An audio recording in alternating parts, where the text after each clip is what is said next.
Good afternoon. Welcome to today's proceedings of the Senate on this 7th day of October 2021. My name is Edward Kabaso. We'll take a look at the order of business this afternoon. The Senator for Nandi County, Senator Samson Cherargei, will seek a statement from the Standing Committee on Labor and Social Welfare concerning management of Inua Jamii program by the Kenya Commercial Bank. Nominated Senator Mary Senator will seek a statement from the Standing Committee on Health concerning the construction of health care centers in Kajiado County funded by the African Development Bank through the Ministry of Health. Also in the order of business this afternoon is a motion by the Senate Majority Leader on the approval of senators to serve in the Standing Committee on Devolution and Intergovernmental Relations. The senators include Senator Haji Abdul Mohamed of Garissa County, Senator Isaac Ngugi Githua, nominated, Senator Mudhama Agnes Kavindu of Machakos County. The debate on the Health Amendment Bill, Senate Bills number 26 of 2020, will resume this afternoon. The bills which have been lined up for debate for second reading include the County Boundaries Bill, the County Oversight and Accountability Bill, the Heritage and Museum Bill, the Lifestyle Audit Bill, the Intergovernmental Relations Amendment Bill, the Alternative Dispute Resolution Bill. And in the Committee of the Whole House, these bills will be considered: the Office of the County Printer Bill, the Investment Promotion Amendment Bill, and the Natural Resources Benefit Sharing Bill. A motion by the nominated Senator Sylvia Kasanga on fast-tracking of cultural developments in the counties is also in the order of business this afternoon. Debate on this had already begun before it was interrupted on Tuesday, 14th September 2021. The senator is concerned that Kenyan children are losing their sense of identity due to the negative influences due to inadequate cultural identity catalyzed by globalization, which has led to catastrophic consequences to the next generation, as experienced in Kenya, where a majority of young people are showing symptoms of feeling suicidal, anxious, feeling of hopelessness, anger, violence, feeling isolated, and paranoia. Now, therefore, the Senate urges the Cabinet Secretary in the Ministry of Sports, Culture, and Heritage to formulate cultural development policies and initiatives to inculcate stronger community values, safeguard Kenya's heritage, recognize local heroes, and promote socio-cultural opportunities in the counties, and also formulate strategies to create an enabling environment for protection and promotion of diversity of cultural expressions in all counties. That is a motion by nominated Senator Sylvia Kasanga. Senator Rose Nyamunga also has a motion in the order of business this afternoon. The motion concerns the recognition and appreciation of the elderly by the county government. That the Senate recommends that the county governments complement the efforts of the national government and assist in resolving these challenges, which she has mentioned in the motion, and that there's need to develop legislation and policies to protect the elderly. If you're just joining us, the business of the Senate is about to begin, and now I will hand you over for the live broadcast, which is brought to you courtesy of the Parliamentary Broadcasting Unit, PBU, in conjunction with the Kenya Broadcasting Corporation. Enjoy your viewing.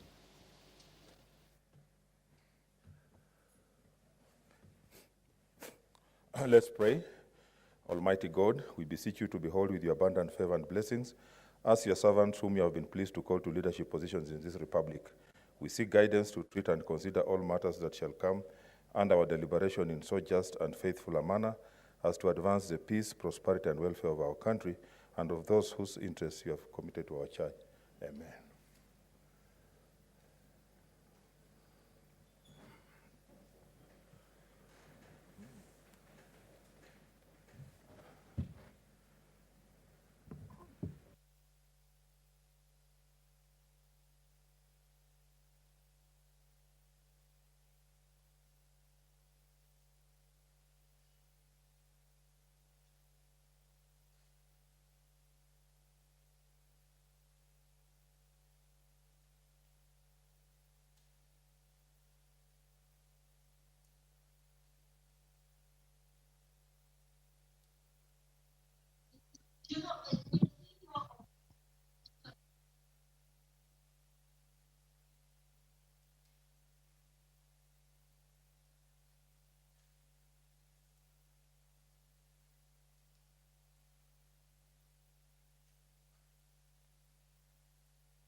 Order number 1, administration of oath.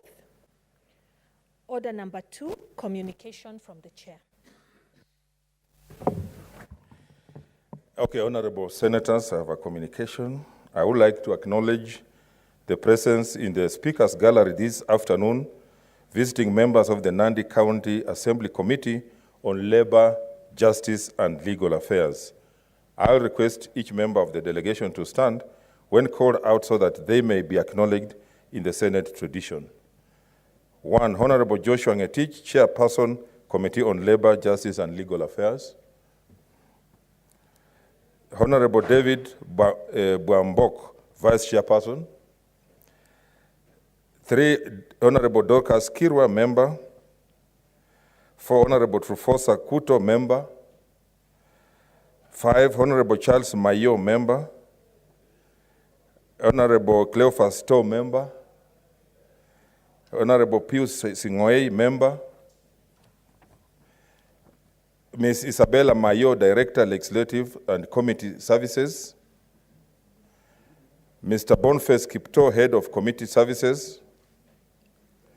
Mr. Edwin Serem, Head of ICT. Mr. Victor Siele, Committee Clerk. Mr. Miriam Meto, Legal Counsel. Mr. Emmanuel Rotich, Sergeant at Arms. Honorable Senators, in our usual tradition of receiving and welcoming visitors to Parliament, I extend a warm welcome to them, and on behalf of the Senate and on my own behalf, wish them a fruitful visit. I thank you. Senator Musurube.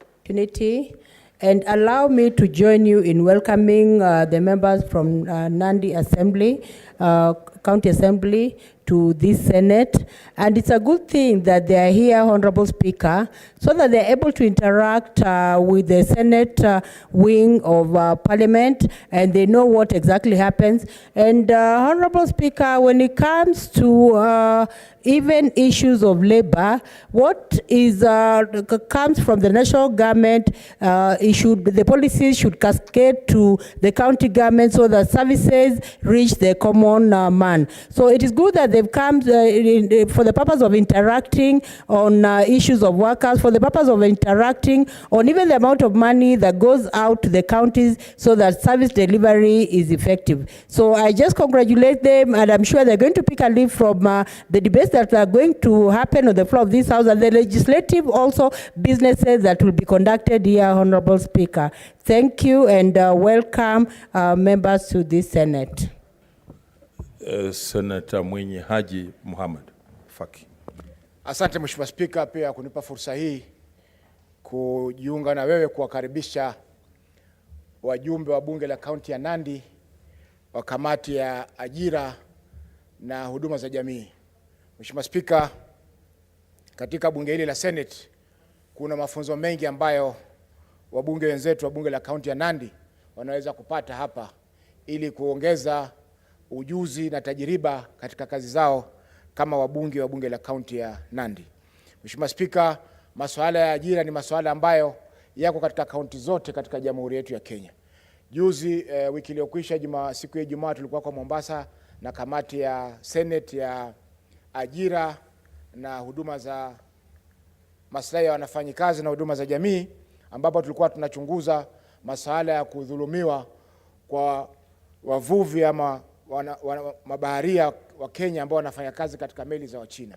Kwa hiyo Mheshimiwa Spika, fursa hii ni fursa adimu ambayo wabunge wao wamepata leo, na natarajia kwamba watakaporudi Nandi wataweza kutumia ule ujuzi ambao wameweza kuupata kuweza kutekeleza majukumu yao kwa njia ambayo ni hali ya juu na ya kitaalamu kabisa. Asante Mheshimiwa Spika kwa kunipa fursa hii. Senator Milgo. Thank you, Mr. Speaker, for giving me this chance to also welcome the MCS from Nandi County who has visited the Senate, and more specifically, they have visited the Labour Committee and Justice and Legal Affairs.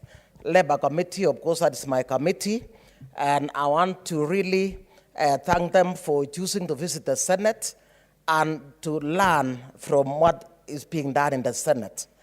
I think we should be having more and more of this, and Nandi has shown the leadership in being the first to actually think of visiting the Senate, to actually benchmark and learn on how to go about issues of managing committees, going about what goes on in the committees.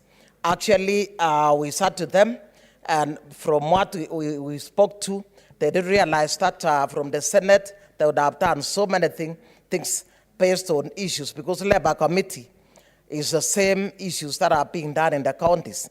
We are doing oversight together, being that Senate is the big brother, because we are oversighting the county executive together with the MCAs, and we are encouraging them to really stand firm to ensure that they actually take care of the monies that are going to the county, by ensuring that the budgets that are done in the county governments go in line with what is in procurement. Mr. Speaker, sir, we've realized that those MCAs that have stood firm, those MCAs that will go very far. They'll be able to manage the finances so that people can get fairly for their money. We found that there are many issues such as labor issues that are happening in the ground, and we have encouraged them to go on, and wherever they are not able to manage, they can be able to send some of the issues to the Senate, and we shall be able to assist them in ensuring that we clear some. Furthermore, we have got very huge legal minds in this particular Senate. We have a senior legal counsel who is sitting right in front of me there, the minority leader, Orengo. We have got Motula Junior Kilonso, and even sitting on my side, the senator from Nandi County is also one of the legal minds that these MCAs can borrow from. Just before you go away, ensure that you have met even our own staff to be able to know how the counties are supposed to actually get the best staff. In fact, the reason why Senate is doing very well. What's your point of order, Senator Ali? Milgo, in order to say that the only people the MCS can follow and learn from those ones who went to law school. Is that really fair? Is that right? You're a teacher. I'm sorry, Mr. Speaker. I was just referring to one section of the business of the MCAs, that is legislative business. Of course, there are other issues. There are very many other people here. There are doctors like Dr. Ali, who has just spoken and given me a point of order. I'm here as a doctor as well. I tell you, who is chair education? You can borrow a lot from the education committee. And there are very many others. We've got, bottom line, what I'm saying is we've got great minds in this house where you can be able to borrow ideas, share ideas, get to learn how committees are managed, and get the best staff. I think behind the Senate that you are seeing here, we have got a great staff that are managing our businesses, who are also wonderful research and legal people, as well as other that kind of staff. Otherwise, welcome once again. We wish you well. The greetings to Nandi County. Thank you, Mr. Speaker. Senator Samson Cherargei, Senator Nandi.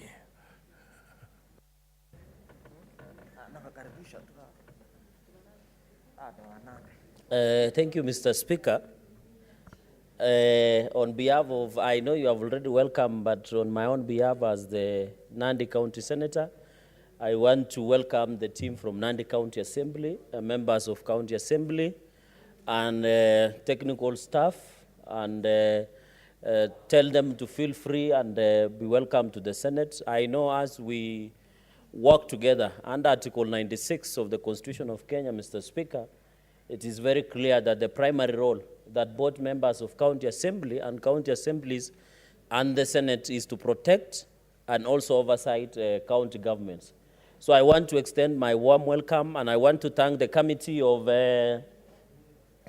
Labor and the Committee of Justice, Legal Affairs and Human Rights. The Senator should know that I once chaired the Committee of Justice, Legal Affairs and Human Rights before things went haywire.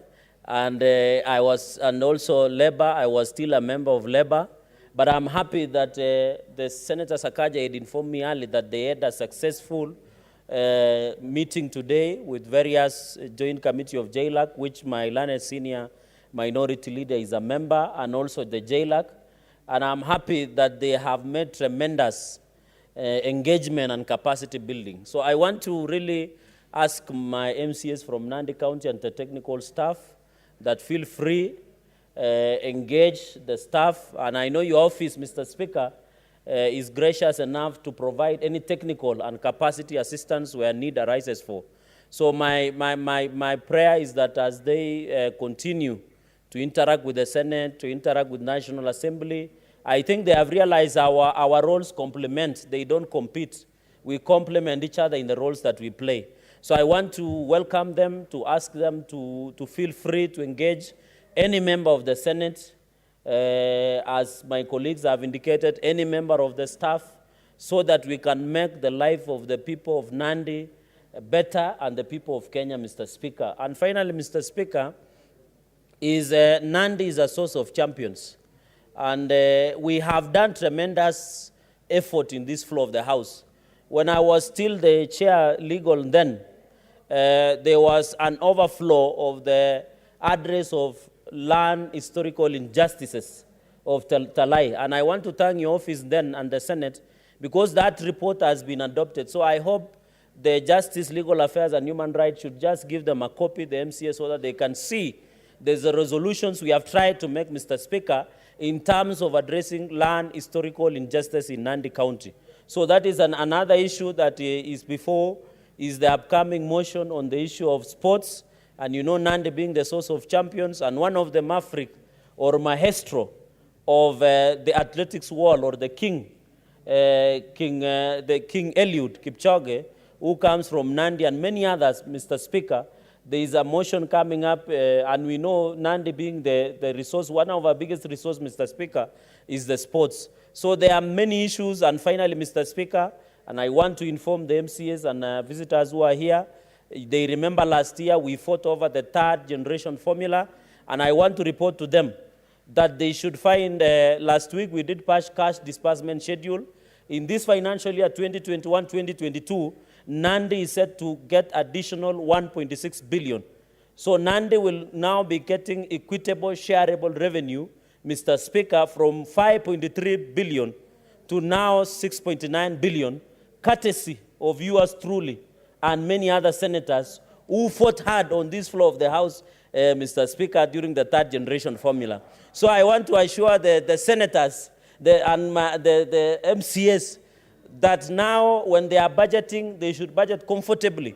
Because we are talking about 6.9 billion only, additional 1.6 billion, and we have not talked even about NAGRIP, we have not talked even about DANIDA, conditional grants. So I want to challenge the MCAs that whenever they are doing budgeting, they should be comfortable that their senator was the leading light in ensuring that there were additional 1.6 billion. And going to the future of the Nandi County, Mr. Speaker, I want to confirm to you that that money, if used well, the people and the lives of 800,000 residents of Nandi, their lives will never be the same according to Kenya Population and Housing Census of 2019. So in the future of the Nandi, I want to assure my MCAs that things will improve, things will be better, and devolution will work going into the future. What's Mr. your point Speaker, of order, I want Senator to assure. The senator for Nandi keeps on referring to the members of the County Assembly of Nandi as my MCAs, my MCAs. Does he own them? Senator Cherargei. You know, Mr. Speaker, I'm technically their father. Yes, in quotes, because I am on their behalf, they are my people. It is just like this, but I agree, Mr. Speaker, that these are my MCAs. I am proud of them, and that is why I refer them as my MCAs, or our MCAs. I am happy Senator Shionga wants to scoop also to include himself by maybe adding to be saying our MCAs. So I want to finally say, Mr. Speaker, going into the future, let us partner. Our roles complement. We need to work together for the betterment of Nandi, for the betterment of the Republic of Kenya, and I can assure my MCAs as they go back to their wards and they go back to Nandi, assure our people that one of them, yours truly, will always stand for and fight for more space, for more resources, for more opportunities for the great people of Nandi. So, Mr. Speaker, with those many remarks, I want to extend a warm welcome, and they should feel free. I thank you, Mr. Speaker, for this opportunity. Senator Zawadi, finally. Asante Mheshimiwa Spika kwa kunipa nafasi hii, nami vile vile nikaweze kukaribisha MCAs ama wabunge wa county kutoka Nandi. Nataka niwaambie ama nikubaliane na wenzangu wengi na wao wenyewe kwamba katika senators wachangamuzi basi mmoja wao ni seneta wa Nandi.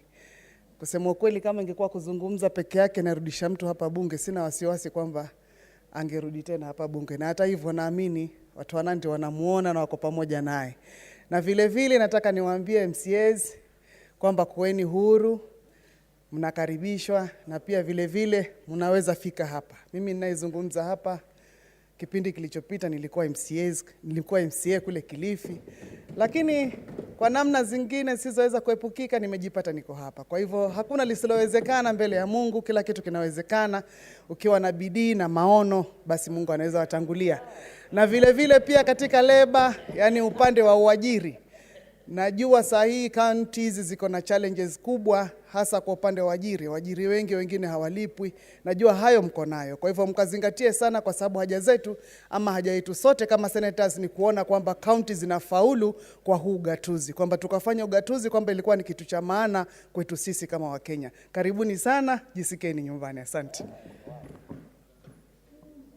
I had said finally, Senator Shionga, you were here long ago, you should have put your... Okay.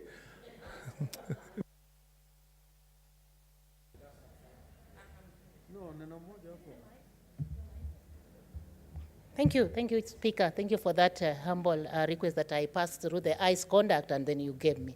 I want to join my colleagues and especially Senator Cherargei to welcome the member of the County Assembly of Nandi. Nandi is my neighbor. on the escarpment there. So I cannot sit in this house without welcoming my neighbor county. I come from county of Kakamega, and I'm proud to have a good neighbors like you. Here is where laws are made, and I know you do parallel, you do the same. And when we implement things, we get you at the ground level who support us fully, and we are proud of you. Continue with that energy, and we are here to make sure that we absorb all of you in this house, if not in the lower house. Thank you, Mr. Speaker. I join my colleagues and you in welcoming the MCS from Nandi County, great county of Nandi. Thank you. Leader of minority, sorry, your card is not showing.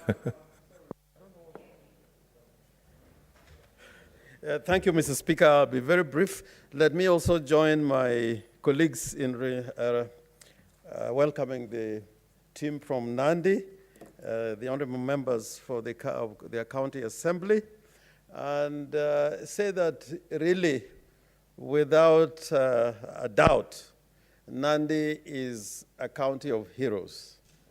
I say so because when this country was being colonized by the white people, one of the greatest resistance movement against colonialism came from a respected leader from Nandi, known as Koitalel Samoei.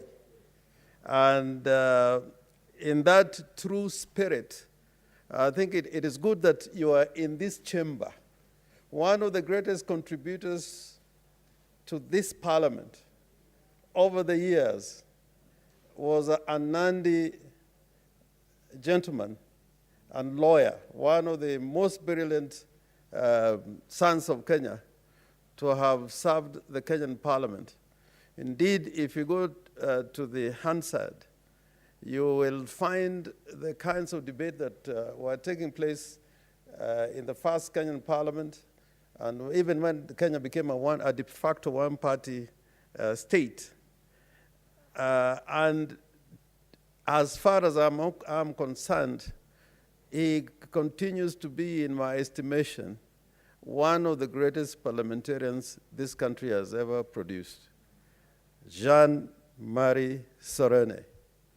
And a lot of decisions were made at his time when he served as a deputy speaker and also as a member of parliament.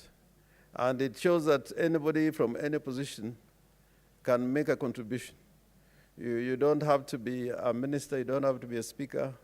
The greatest parliamentarians have not necessarily been people who are sitting in the front bench.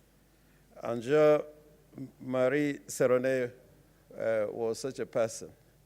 I think his greatest contribution to one of the controversies that took place in Parliament at the time, when he alleged, and when Martin Shikuku said that Kanu was dead, and Shikuku was forced to substantiate, other members stood up demanding that Honorable Shikuku should substantiate.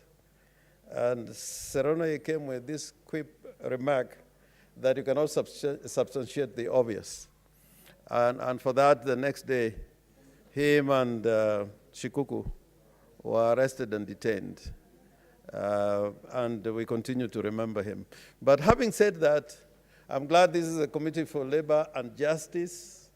I wish I had an opportunity to meet you because both labor and the justice are very important components in the traditional role of parliaments. And I hope that your visit here, you have had conversation both with members of the Senate and with our staff.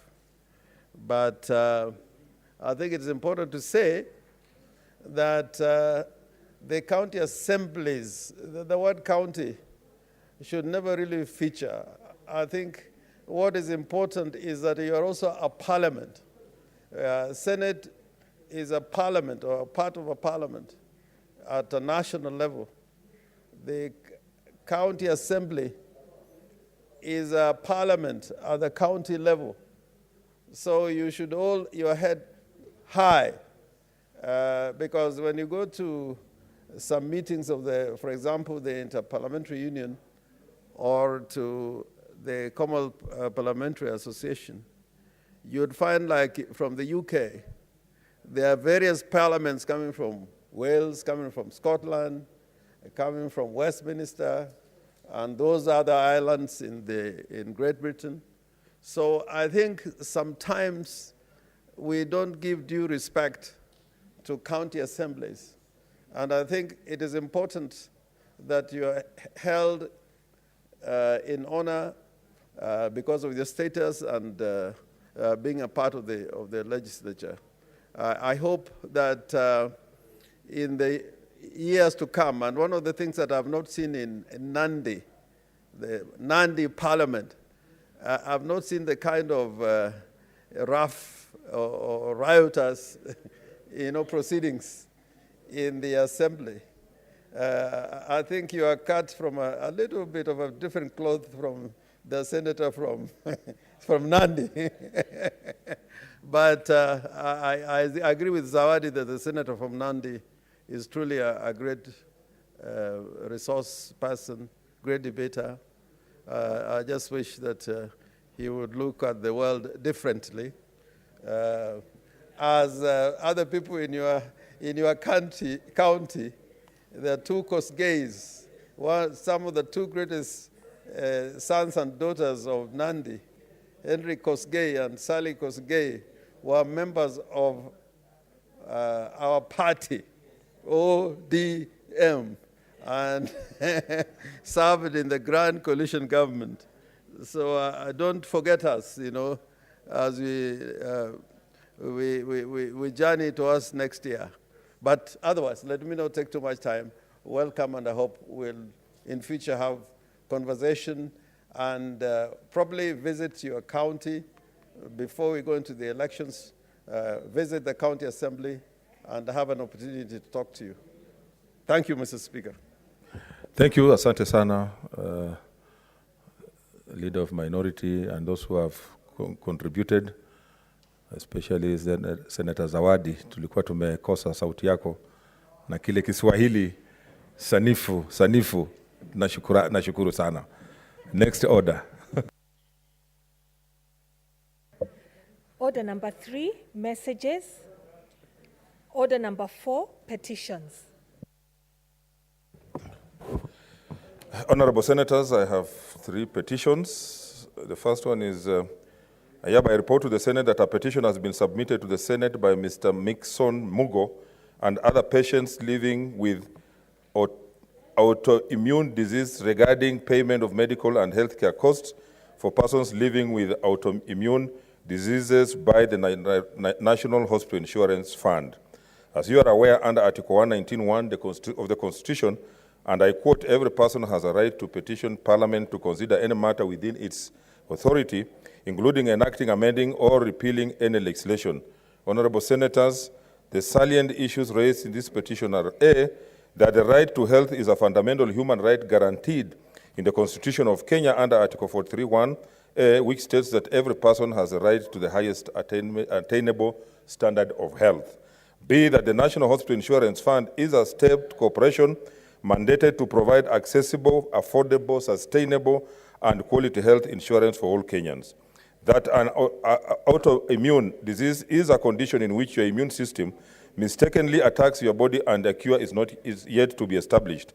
There are over 80 types of autoimmune diseases, and there is no test to determine whether a person has an autoimmune disease or not, and doctors often rely on clinical diagnosis, which is expensive, frustrating, and stressful.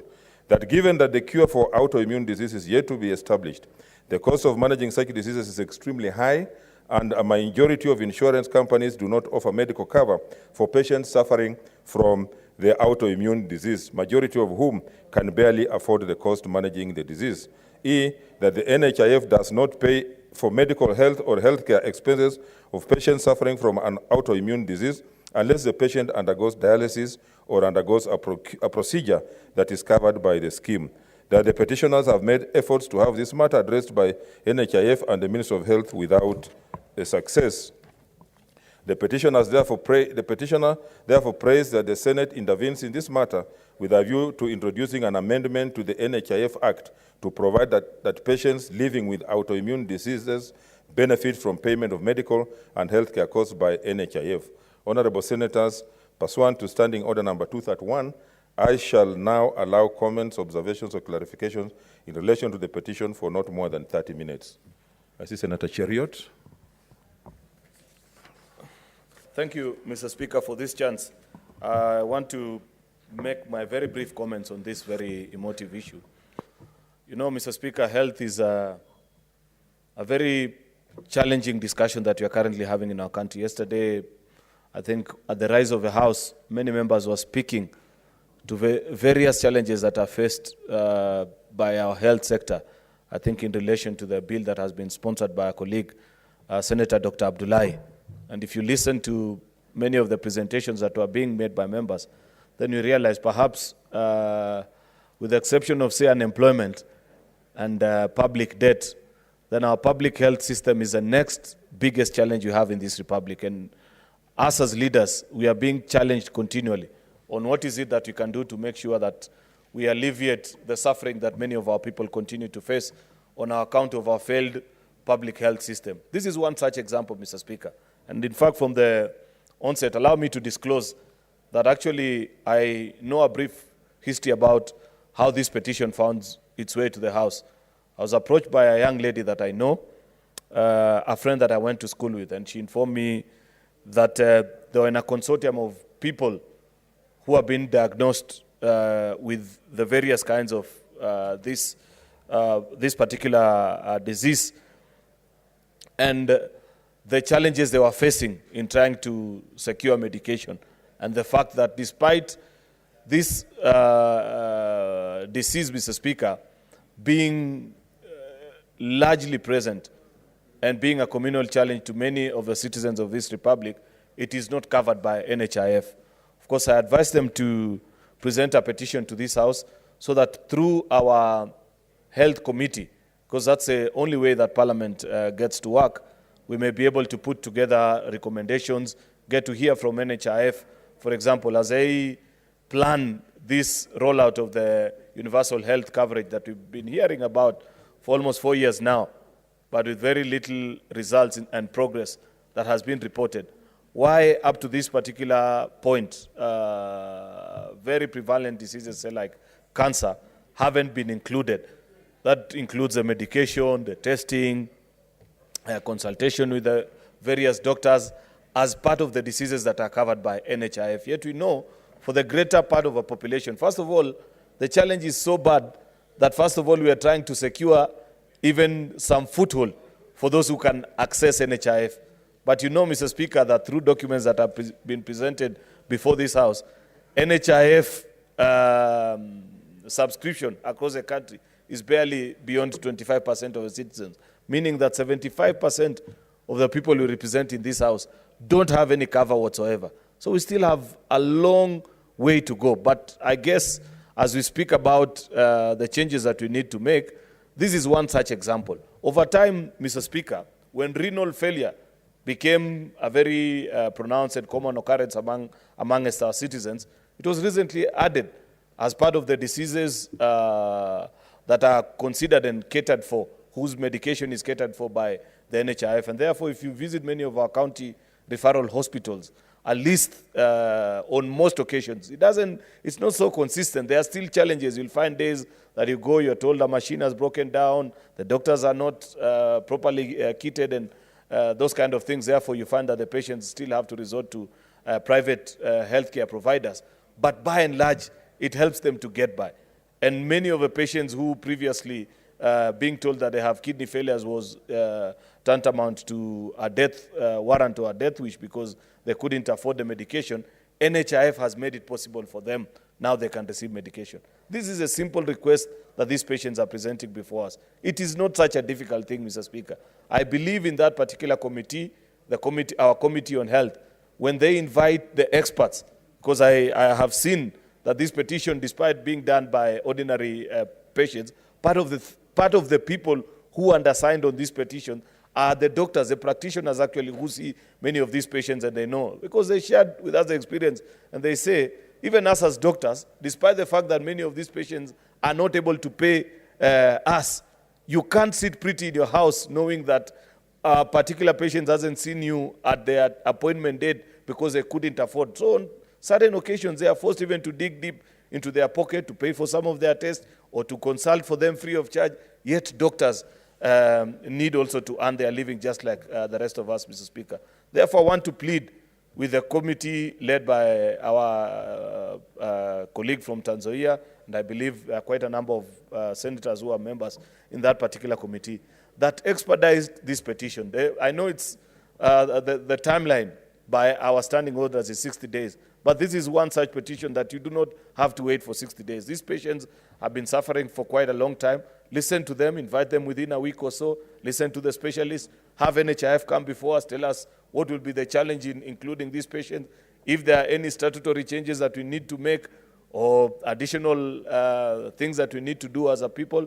Mr. Speaker, I believe that is within the ambit of Parliament, and we can convince even our colleagues in the National Assembly so that these patients can get justice, Mr. Speaker. So I plead with them to conclude with this matter as quickly as they can so that we can save many lives that are being lost, because sometimes it gets to a point where people resign to fate and say, whatever shall be, let it be, because they cannot afford the medication that is needed to treat this particular ailment, Mr. Speaker. So I plead with our colleagues to expedite it and give justice to these citizens. I believe they will do the right thing. Thank you, Mr. Speaker.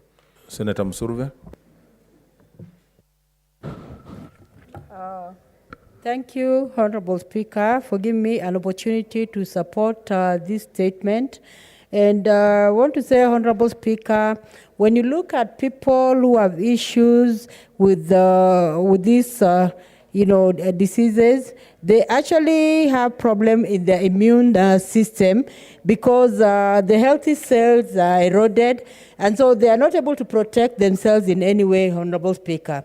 Some of these, diseases include arthritis, and it is well known that patients who go through arthritis have a lot of pains in the joints and all over, and it is actually not good for people to live in pain forever. And some of these diseases also may not also be cured, but they can actually be controlled. They can be controlled by using, anti-inflammatory drugs to reduce the pain. So it is just the honors of the government to ensure that the inflammatory pains are there in all hospitals, and also HIV and also NHIF, cover is given to the people who are going through such painful moments, because we have to see ways of easing out the pains that they're going through, Honorable Speaker. So I hope that this petition will be considered, seriously, with the seriousness that it deserves, so that we have the many Kenyans who are going through such eventualities, Honorable Speaker. I support this petition. Thank you. Senator Langat.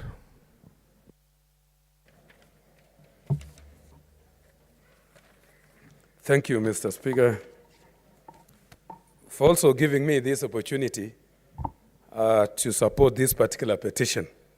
First, I want to congratulate the petitioners because they are representing so many Kenyans who are going through similar challenges.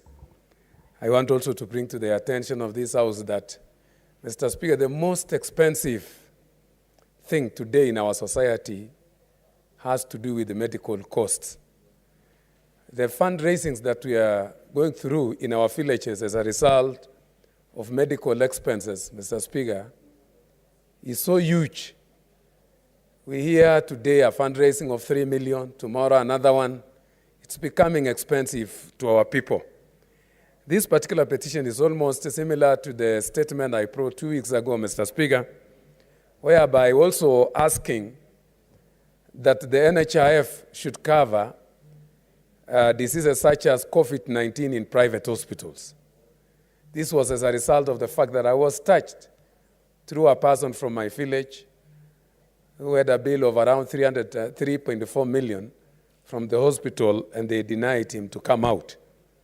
So I want to say that these autoimmune diseases are very expensive to manage. Very expensive, Mr. Speaker. And I want to say that Article 43 of our Constitution offers every Kenyan the right to enjoy the highest attainable health, no matter the cost. And therefore, I would like to say that it is high time that we review our NHIF policies in this country so that we go to the level at which most of the countries have reached in attaining medical welfare of their people. So I want to say that these petitioners are going through a lot of challenges and they are representing so many Kenyans who are also suffering from the same. I support this petition, and I would like to ask that the committee that will handle this particular case, Mr. Speaker, they should do it very quickly so that the welfare of our people in our society may be actually taken care of. You see, apart from managing these particular diseases, even practices like regular testing to do MRIs and the rest are also so expensive, and most of these particular practices are only found in private hospitals. And those private hospitals, they do not allow free testing for these particular autoimmune diseases. So when you see these people come up with this particular petition, it is because they have gone through difficult challenges. Coupled with the poverty in our society, these people are really suffering. So I want to join others, like Senator Jerujoti, in asking the particular committee that will handle it, to handle with a lot of wisdom and make sure that these particular people are assisted. I support this particular petition strongly, Mr. Speaker. Thank you. Senator Ali Abdullahi. Thank you, Mr. Speaker, sir. Mr. Speaker, as other members have said, this is a very serious disease. Autoimmune or connective tissue disorders are very rare, but with very serious implications. In the Health Committee, we are already dealing with similar petition already, especially one which concerns multiple sclerosis, which is also a connective tissue disorder. And these are very serious issues. The problem we have is that since this is a disability, the Disability Council does not consider these patients as people who are disabled. Because in the first few years, when they get the diseases, it comes and goes, it comes and goes. So usually they suffer for some time before they become disabled. By that time, it is usually very late. So we are dealing with these issues, and we will handle this one as well. We have to deal with the Disability Commission so that anybody who is diagnosed with any connective tissue disorders is given the disability card so that NHIF is able to deal with it. So we will try and do our best, Mr. Speaker, sir. Thank you. Senator Mogedi. Thank you, Mr. Speaker. I first, Mr. Speaker, want to thank these petitioners who have brought to the attention of the Senate the problems and suffering of these poor sisters and brothers of ours who are living with this autoimmune disease condition. And you know, Mr. Speaker, anytime Kenyans bring a petition to the Senate, they do so because they have a lot of confidence in this House. And they approach us with the hope and belief that the Senate will find some solution to the problems that they are facing. And Mr. Speaker, as we know in our Constitution, health is a devolved function, and this is a matter that is squarely within our mandate. Mr. Speaker, if we were to have an honest conversation, Kenyans are suffering. Mr. Speaker, health has become a serious problem. If we are all to have an honest conversation, Mr. Speaker, Kenyans are suffering. I don't know what experiences other senators have, but every week we are confronted with the cases of bodies detained in hospitals where our own constituents are not able to meet the medical expenses. And you know, Mr. Speaker, we are reducing some Kenyans to look like they are not human beings anymore, Mr. Speaker.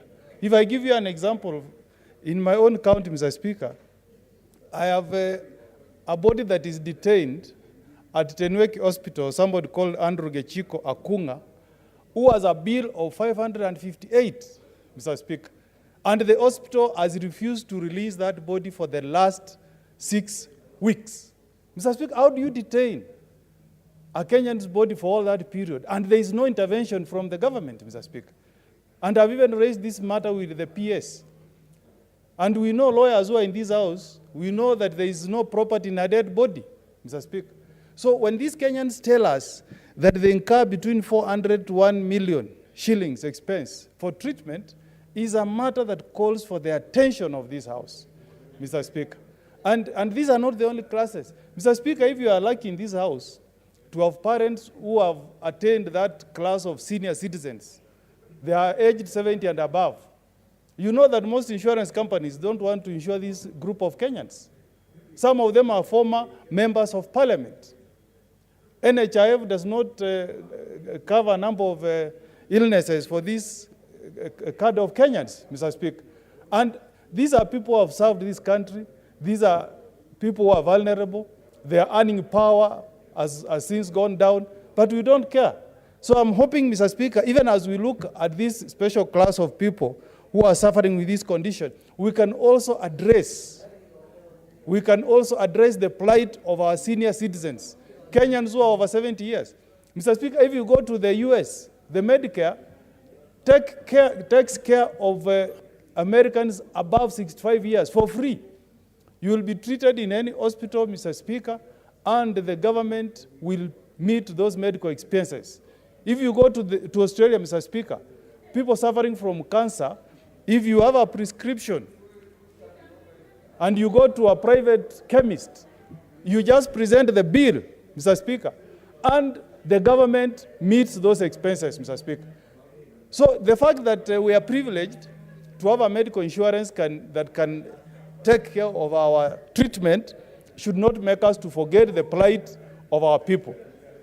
Especially, Mr. Speaker. Let's consult in low tones, honorable senators. Yeah. Especially, Mr. Speaker, in a situation like where we are, where our county governments are able to have functioning referral hospitals at our county levels, Mr. Speaker. And you know, you will be surprised. Some of the victims are even professionals. Mr. Speaker, I have a friend, my neighbor at home in West Mogrango, called Dr. Bwana Nyamukoba, a doctor, Dr. Bwana Nyamukoba, who was taken to Eldoret, Top Wheel Hospital. He stayed there for a week. Now we are looking at a medical bill of 1.3 million shillings. Which Kenyan has all this kind of money? And maybe we should consider, Mr. Speaker, we should have a cap on how much you can charge somebody. Look at my friend who has served this country with distinction. When I was the president of Law Society of Kenya, Mr. Speaker, Evans Monari, who died 2 days ago, was a member of my council. He served with me as a council member of Law Society of Kenya. In the last 2 weeks, we have been battling a huge hospital bill for Mr. Monari. And you know what, Mr. Speaker? The bill that is facing the family of Evans Monari is over 16 million. Now, which family with our economy can afford to pay a hospital 16 million? I mean, we must address this matter, Mr. Speaker. And I'm just giving a case of people from my county of Nyamira. But I'm sure if each senator was to stand up, Mr. Speaker, there are a number of people who are facing massive medical bills from our hospitals. This should not be allowed to continue, Mr. Speaker. So I'm urging the Health Committee, and I saw Dr. Ali was here, the Health Committee that is going to address this matter, Mr. Speaker, they should look at it holistically, Mr. Speaker, look at this issue of huge medical expenses from hospitals and see whether we can come up with some amendments to the law so that we cap the amount of bills that a hospital can charge a patient. How do you charge somebody 16 million, even if he's a senior lawyer, honestly?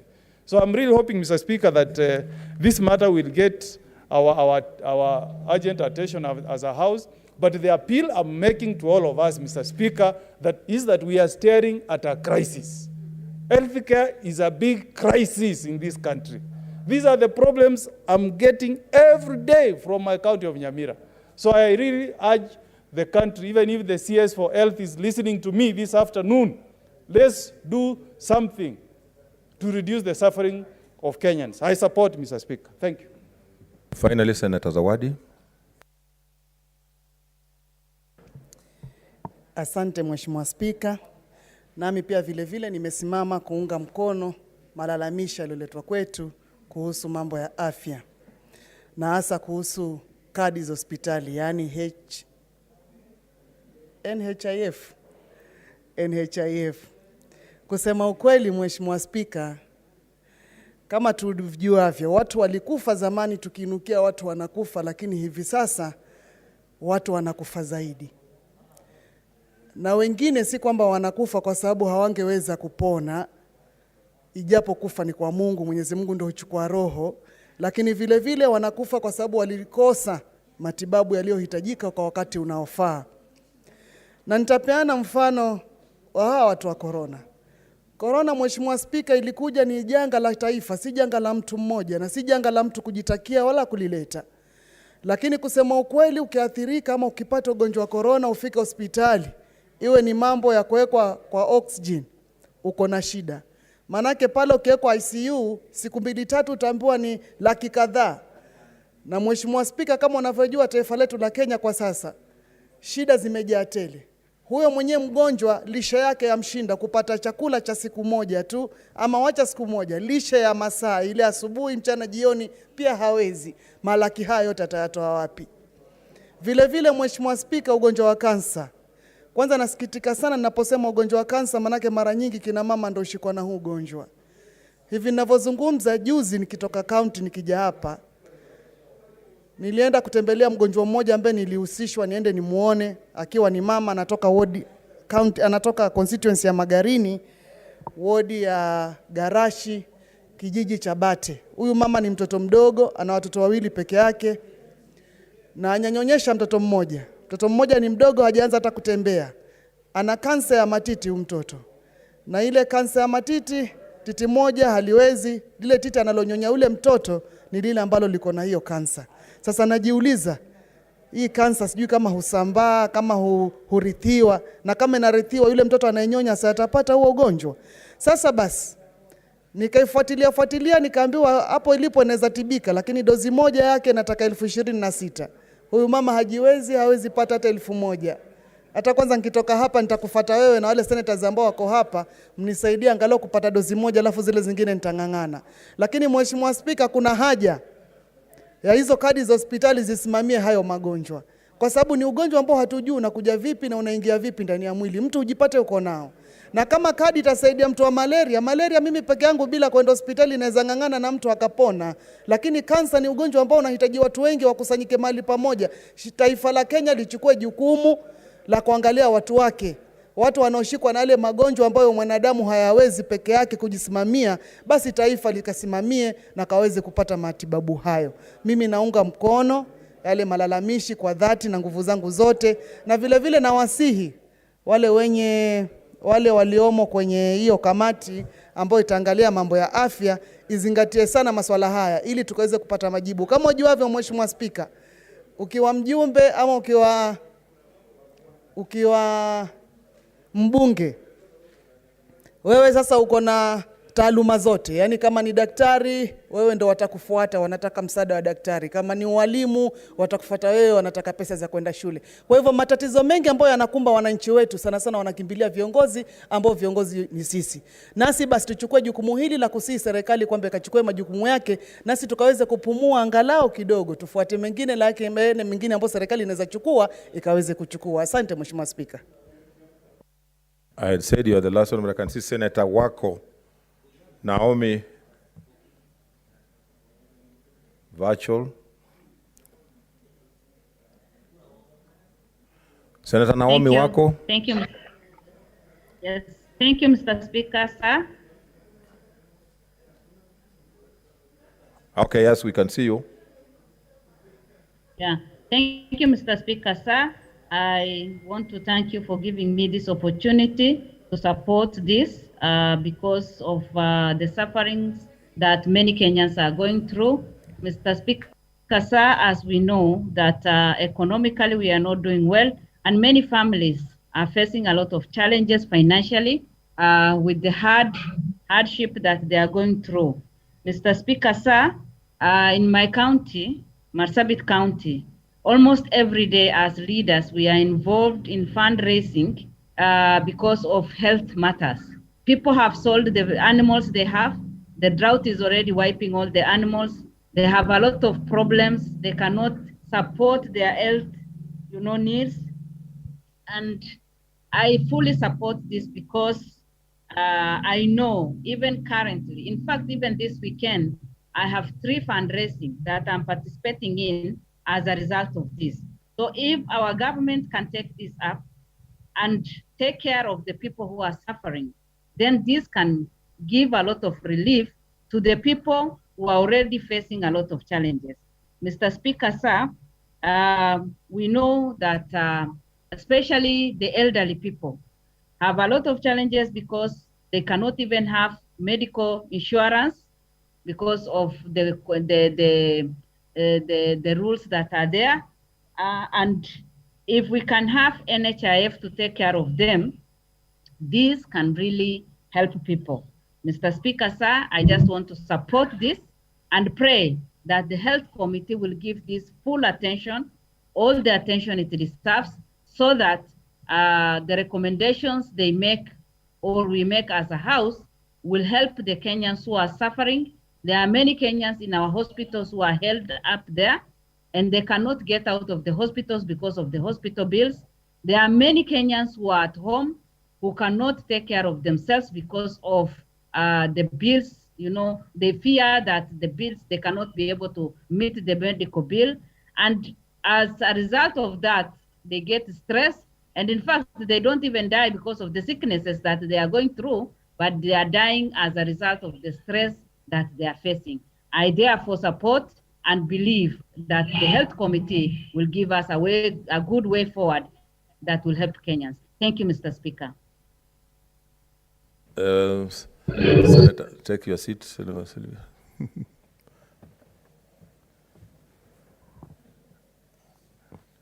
Honorable Senators, pursuant to Standing Orders number 2321, the petition should be committed to the relevant standing committee for its consideration. In this case, I direct that the petition be committed to the Standing Committee on Health. In terms of Standing Order number 232, the committee is required in not more than 60 calendar days from the time of reading the prayer to respond to the petitioner by way of a report addressed to the petitioner and laid on the table of the Senate. I thank you.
Honorable Senators,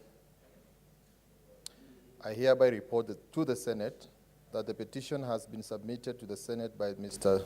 Taratiso Ireri Kawe concerning an amendment to the Constitution of Kenya and other relevant laws on the election of the Deputy President and Deputy County Governor. 2,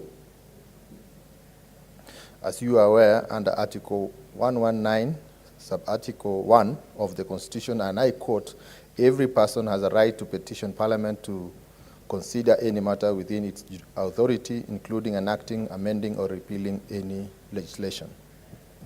3, Honorable Senators, the silent issues raised in this petition are: A, that Article 136.1 and Article 137.1 of the Constitution provides for the mechanism by which the President is elected. Further, Article 148.1 and 149.1 of the Constitution provides for the mechanism by which the Deputy President is nominated and the mechanism by which the said position is filled in the event there is a vacancy, respectively. B, that Article 180 of the Constitution provides for the mechanism by which a county governor and deputy county governor are elected. Further, Article 182 of the Constitution provides for the mechanism through which the position of a county governor is filled should a vacancy arise. C, that the aforementioned provisions of the Constitution on nomination of Deputy President and filling of the vacancy in the office of the county governor by the Deputy Governor and subsequent nomination of the Deputy Governor by the new governor give rise to situation where the positions are taken up by the non-elected and, in some cases, unpopular leaders. D, that there is need to amend the Constitution and other relevant laws to allow for a democratic process where citizens are given an opportunity to elect office holders in the positions of the Deputy President and Deputy Governor in order to protect the citizens of Kenya from being led by the non-elected and unpopular leaders. E, that provisions to be made in the Constitution stating that the office of the Deputy President fall vacant, a Cabinet Secretary under the national government acts as the Deputy President for a period of 6 months to give time to a substantive Deputy President to be elected. And F, that should a vacancy arise in the office of the county governor, the county secretary acts as the deputy governor for a period of 6 months until a substantive deputy governor is elected. The petitioner therefore prays that the Senate intervenes in this matter and introduces amendments to the Constitution and other relevant laws to provide for a mechanism in which the office of the Deputy President and that of the Deputy Governor are directly elected into office. 2, a by-election in the office of the Deputy President after assumption to the office of President by an elected Deputy President. 3, a by-election in the office of the Deputy Governor after assumption to the office of County Governor by an elected Deputy Governor. 4, a mechanism by which the President has the power to appoint a Cabinet Secretary in an acting capacity to office of the Deputy President in event of a vacancy for a period of 6 months until a substantive Deputy President is elected. And 5, a mechanism by which the County Governor has the power to appoint the County Secretary in an acting capacity to the office of Deputy Governor in the event of a vacancy for a period of 6 months until a substantive Deputy Governor is elected. Honorable Senators, pursuant to Standing Order 231, I shall now allow comments and observation on clarifications in relation to the petition for not more than 30 minutes. Honorable Senators, as you have noted at the beginning of the petition, I did not read the title. This petition is to the Senate by Mr. Tratiso Ireri Kawe concerning amendments to the Constitution of Kenya and other relevant laws on the election of the Deputy President and the Deputy Governor. Senator Cheriot. Thank you, Mr. Speaker. This is an interesting one. You know, last time, Mr. Speaker, there used to be petitions by a very interesting gentleman. I think he was called Mr. Gesami. Once every 2 weeks, he'd send such petitions before the Senate. I think Senator Moses Kajwang will recall. And I think the last one before the Senate decided to vet his petitions more before being brought to the House was one where he had sought to have marijuana legalized in the country.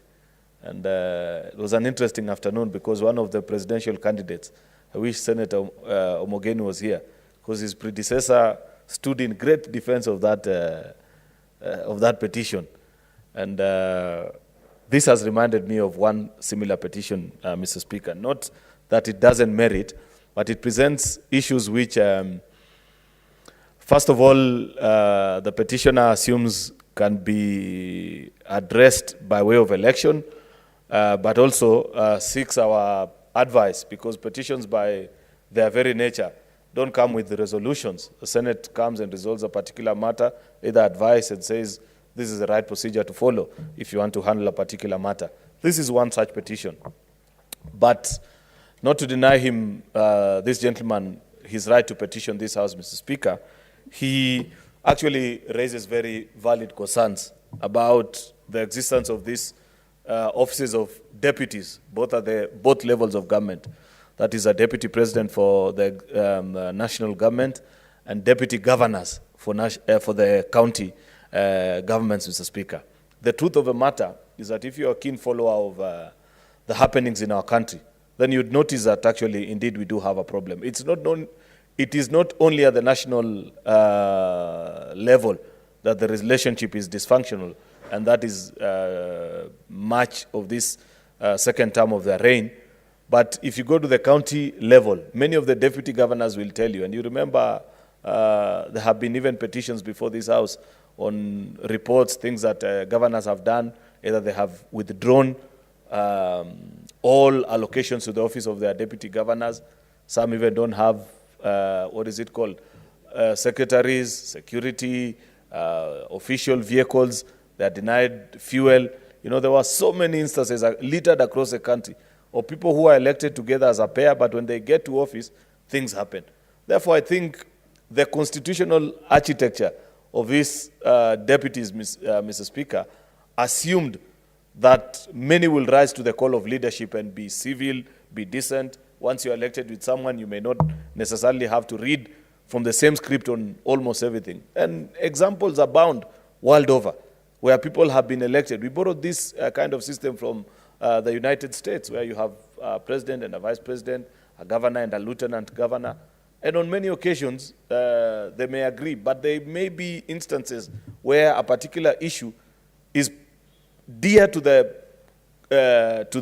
people that somebody represents on a particular ticket, because these tickets are built across a coalition. You know, you pick a deputy, say, to represent a certain minority, depending on the geographic placing of a county, or sometimes even based on other considerations. If there are more than one dominant tribe in a particular county, therefore you'll pick your deputy from that region. And it's not unusual to find yourself where, as a governor, how you see a particular issue, that is not necessarily the views of your deputy governor. It's not cast in stone that you must agree with your boss or the person that you're working with. Yet the Constitution doesn't provide the avenue of how such disagreements are handled in a proper manner, where I have seen, and this is has generated lots of debate across our country, mostly, of course, because of the political interest that will exist of the current relationship between our president and his deputy, where scholars have tried to explain, many followers of the political space, about what happens in such a situation. You know, is it a must when you're elected with somebody?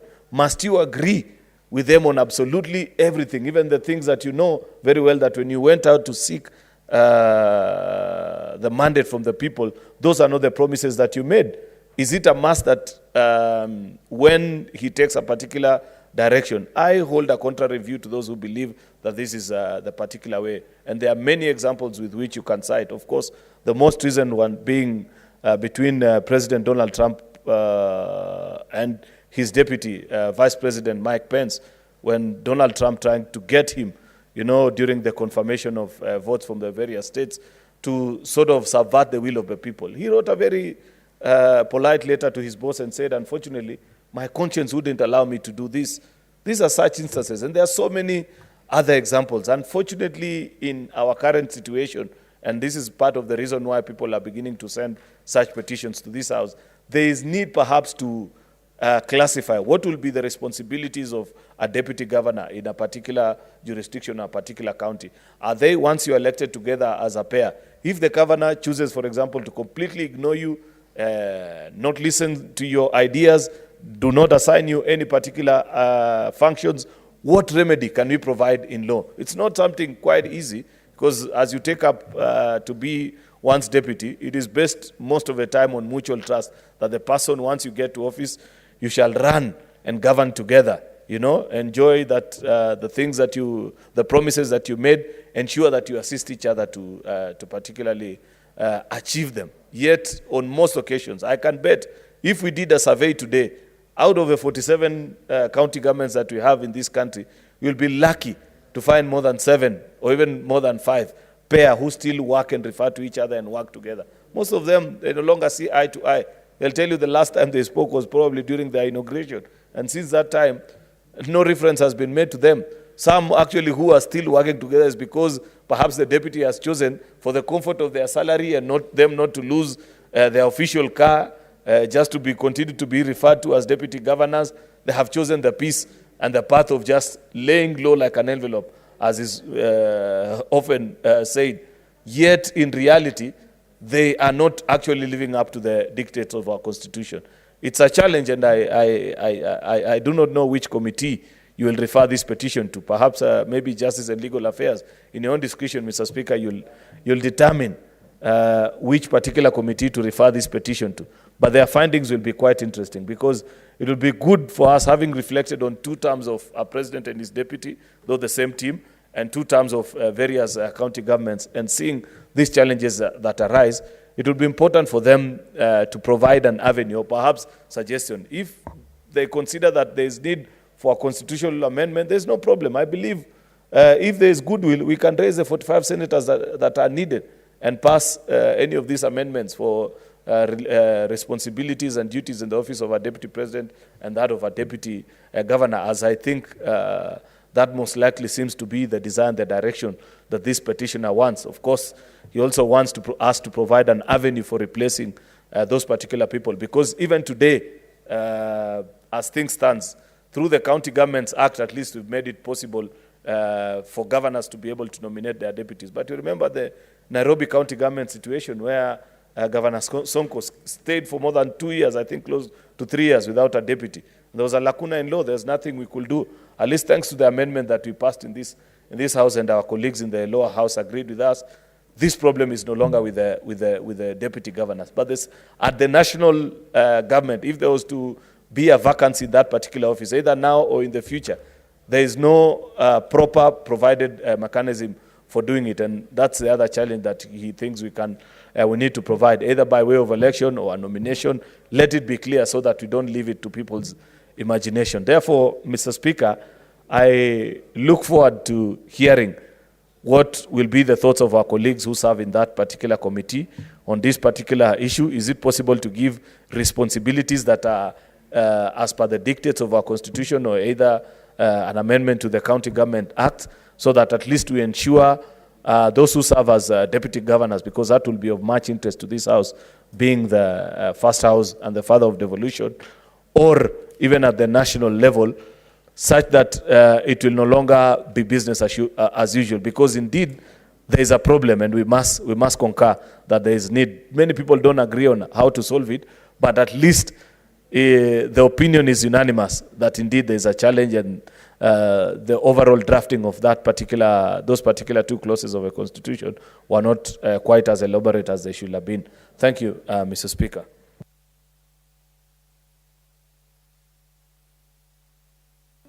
Senator Otieno Kajong. Mr. Speaker, I want to congratulate Mr. Kawe, who is a petitioner, on this petition, which is within his right, constitutional right.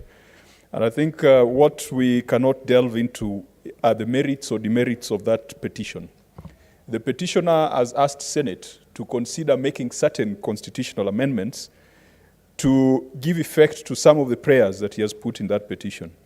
And Mr. Speaker, the Building Bridges initiative has been a very useful debate to this country, because when it comes to jurisprudence and our collective understanding of the process of constitutional amendment, the effort that the courts have made, the High Court and the Court of Appeal, have enriched our understanding of how to secure and how to safeguard a constitution.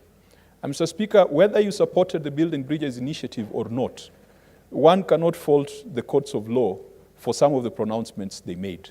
We might not agree 100%, but I do believe that they've enriched not just the Kenyan experience, but the global experience when it comes to amending the Constitution.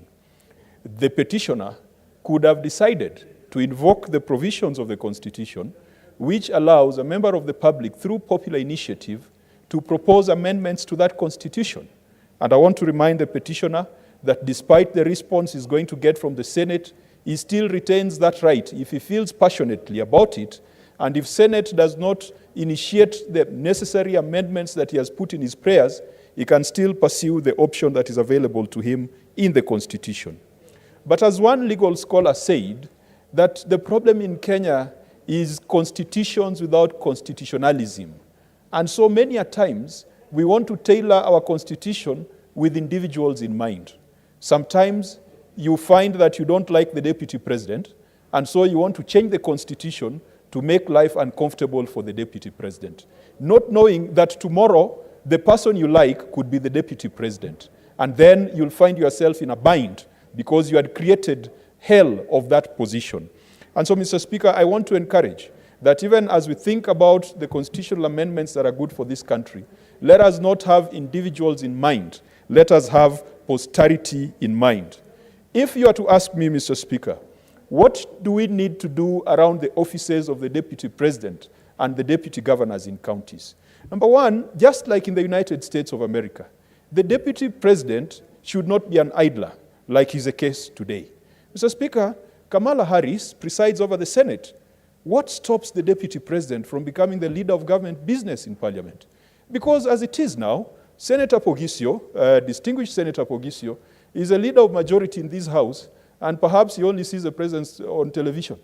So how is he going to convey the wishes and the ambitions of the executive if there is that disconnect? What's it, Senator Cherargei? Mr. Speaker, my brother was making, Senator Kajwang was making very brilliant and weighty issues, and I was following keenly. But could you confirm to the country that he is aware that the majority leader, the great Senator of West Pokot, Samuel Pogisho, sees President Uhuru on television, yet he is the majority leader, and the party leader of Jubilee is Uhuru Kenyatta? Does he have any information than more, or is it because Raila Odinga is the brother of Uhuru, and maybe he has been discussing with Baba? Can he clarify to the House? It should not go on record. Many people will get worried, Mr. Speaker, if they can imagine that the majority leader sees his party leader and the president of the republic in television only. Maybe Senator Kajwang should clarify whether he knows more or not. I thank you, Mr. Speaker. Mr. Speaker, I wonder where Raila Odinga's name came from, because there are some people who, when they sleep, they dream, they wake up, they're just seeing Raila Odinga. Just get used that in his fifth attempt, he might be the fifth, and so he might be the one dealing with majority leaders in this House. Mr. Speaker, I use the word perhaps, and definitely the president has been in Ethiopia. I could be going to the United States, and many of us who are in the deep state, like Linturi and Cheriot, I've obviously not seen the president since he went to Ethiopia and since he went to the United States. But what I'm trying to suggest here is that we need to bridge that gap between the leadership in this House and the presidency, because people come here purporting to talk for the executive, and perhaps, again I'm saying perhaps, they have no relationship. They have no link with the presidency. People come to this house saying that the president has said that this is a president's position, this is a party position, and perhaps, I'm using the word perhaps, they have not seen that president for 6 months. And that's why, Mr. Speaker, if you had the deputy president as a leader of government business, the same way the vice president used to be the official leader of government business in the House, you are going to make that deputy president more active, he will be more engaged, he will be more relevant, he will be driving the legislative agenda of the executive. And don't tell me that you have a presidential system that is impossible. The United States has a presidential system, and yet the deputy president or the vice president, Kamala, sits in the Senate. I think those are the kind of innovations that we should be thinking about. We should not be stuck in some box thinking that we have a situation, there is a model of government that was invented somewhere that can only be implemented here on cut and paste. We should come up with the best inventions for our republic. And Mr. Speaker, I can tell you that in the next elections, the President of the Republic of Kenya will definitely have to choose a strong individual that complements him, complements his age, complements his skills, complements his temperament, and complements his vote base.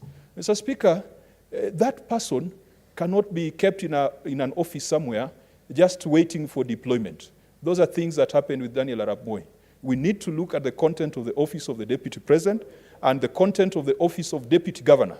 Those are some of the greatest idlers in this republic. Mr. Speaker, many deputy governors are wallowing into alcoholism and depression because they have nothing to do, because the governors are giving them no assignment. Can we find an interface through which the deputy governors can also not just be members of the county executive committee with a definite docket, but also to have some interface with the county assembly? Mr. Speaker, those are some of the thoughts that I hope that this committee that will look into this petition might think through and broaden as it responds to the petitioner. Finally, Mr. Speaker, I do believe that this House, this Senate, if you are going to change the Constitution, this Senate should benefit from the experiences of people who have served this nation. For example, President Uhuru Kenyatta is nearing his term. After that, what does he do? Do you want him to be out there dealing with Scotchmen and Irishmen and other substances with two names? Mr. Speaker, we need to engage the president creatively and properly. What if a former president became a member of the Senate for life, as it happens in other countries? I think it's Burundi or Rwanda, one of the countries in Africa. What about the Auditor General? We had an excellent Auditor General, Mr. Speaker, Eddie Uko. After the end of his tenure, he's now just playing golf. He has not gotten any government deployment. You can imagine how many government secrets he has. That person could come to this House as a honorary senator, and he would really add value to our audit initiatives. A retired Attorney General. Mr. Speaker, all these constitutional offices with security of tenure, they should be ending up in the Senate for the remainder of the life of that Senate. The Chief Justice. Today we would benefit by having Justice Maraga sitting in this Senate in a honorary and advisory capacity. I hope that if you are going to have a BBI version 2, these are some of the ideas that we are going to inject into that so that we can strengthen the Senate, we can strengthen the linkages between the executive and the legislature. Thank you, Mr. Speaker. Senator Cherargei.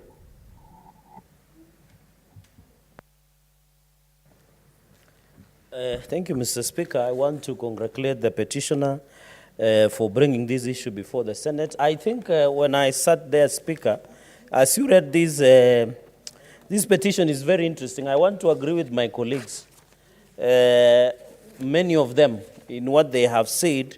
This is a very unique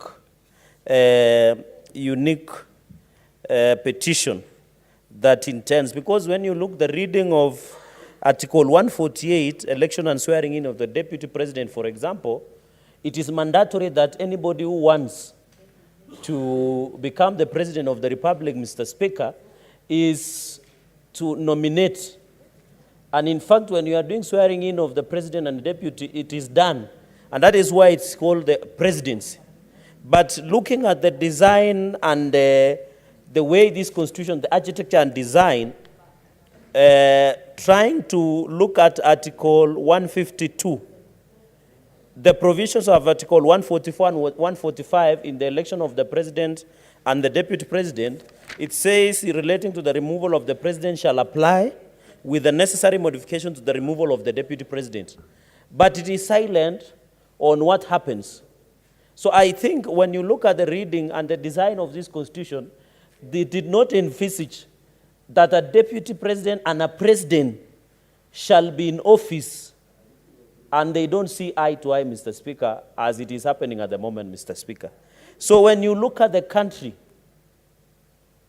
the presumption and the substance and the spirit of the Constitution, Mr. Speaker, was that these people will be like a couple, will be like people who will live together and agree on everything. The Constitution did not envisage the crisis that the difference between the president and the deputy president can create to the country. And the fact that goes further, that in the absence of the deputy president, that president who assumes to be the president, then they nominate a senior-most cabinet secretary. And of course, at the moment in the arrangement, and we have seen, and thank God, I think in observation, Mr. Speaker, courts the other day declared these executive orders by President Uhuru Kenyatta as null and void. And you remember in one of the executive order number 1 of 2018, the president didn't appoint one of the cabinet ministers as the coordinator of the government functions. So we should, this idea is good. And I agree with what Senator Kajwang has said brilliantly. But it looks this guy should have been more useful during BBI, because this thing should have worked more there.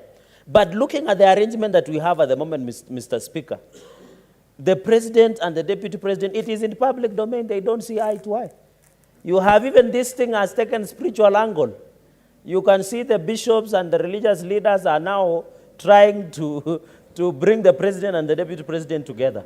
So I think in as much as that's a good avenue where spiritual leaders want to bring the deputy and the president together on board, we should look into the future on how we can redesign the architecture and the design of this constitution so that we can look at a way of ensuring that when a deputy president and a president are in office, if it reaches a point where the deputy and the president don't see eye to eye, of course there are mechanisms of removing the deputy president as envisaged by the constitution, like resigning, maybe dies or incapacity in office.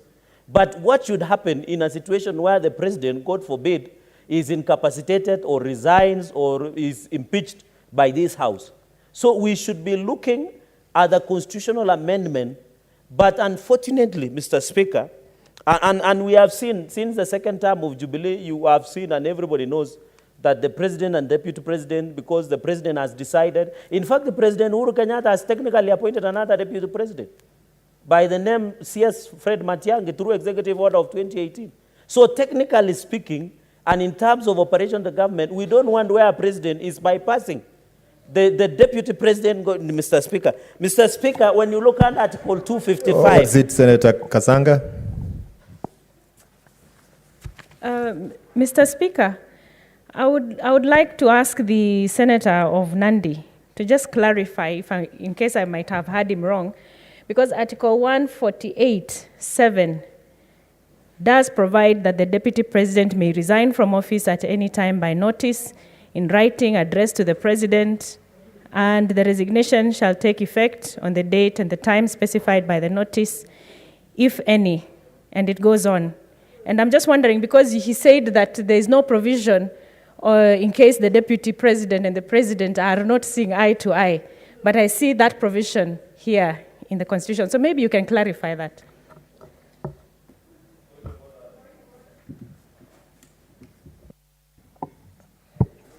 What is it, Senator Dulo?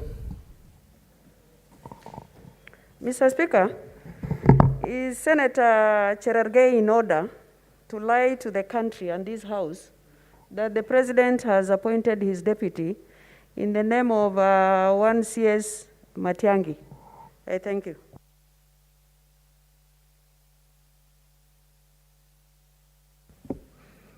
Senator Cheriot, on a point of order. Mr. Speaker, even if you want to hold brief for cabinet ministers in this House, there is a way people can do it in a more intelligent way.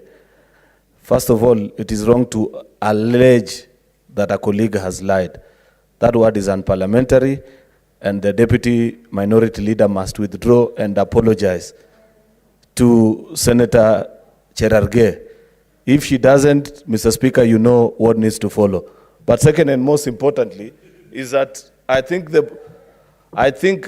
please stop the Deputy Majority Leader from heckling in the House, Mr. Speaker. It's not right. When she spoke, I was quiet. So proceed, Senator. She should allow me to make my point peacefully. Proceed. The point raised by our colleague, Senator Sylvia Kasanga, Mr. Speaker, last week or the week before, seated on that chair, Speaker Lusaka gave a ruling on what amounts to a point of order.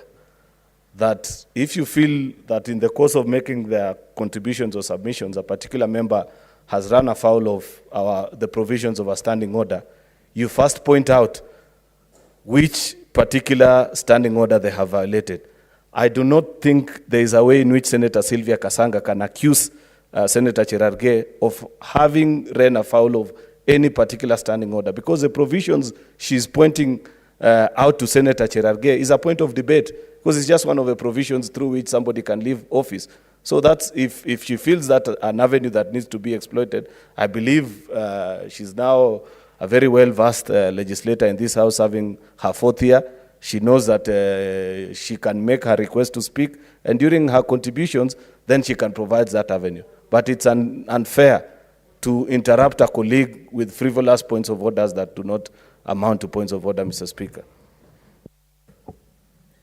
What's it, Senator Kajwang?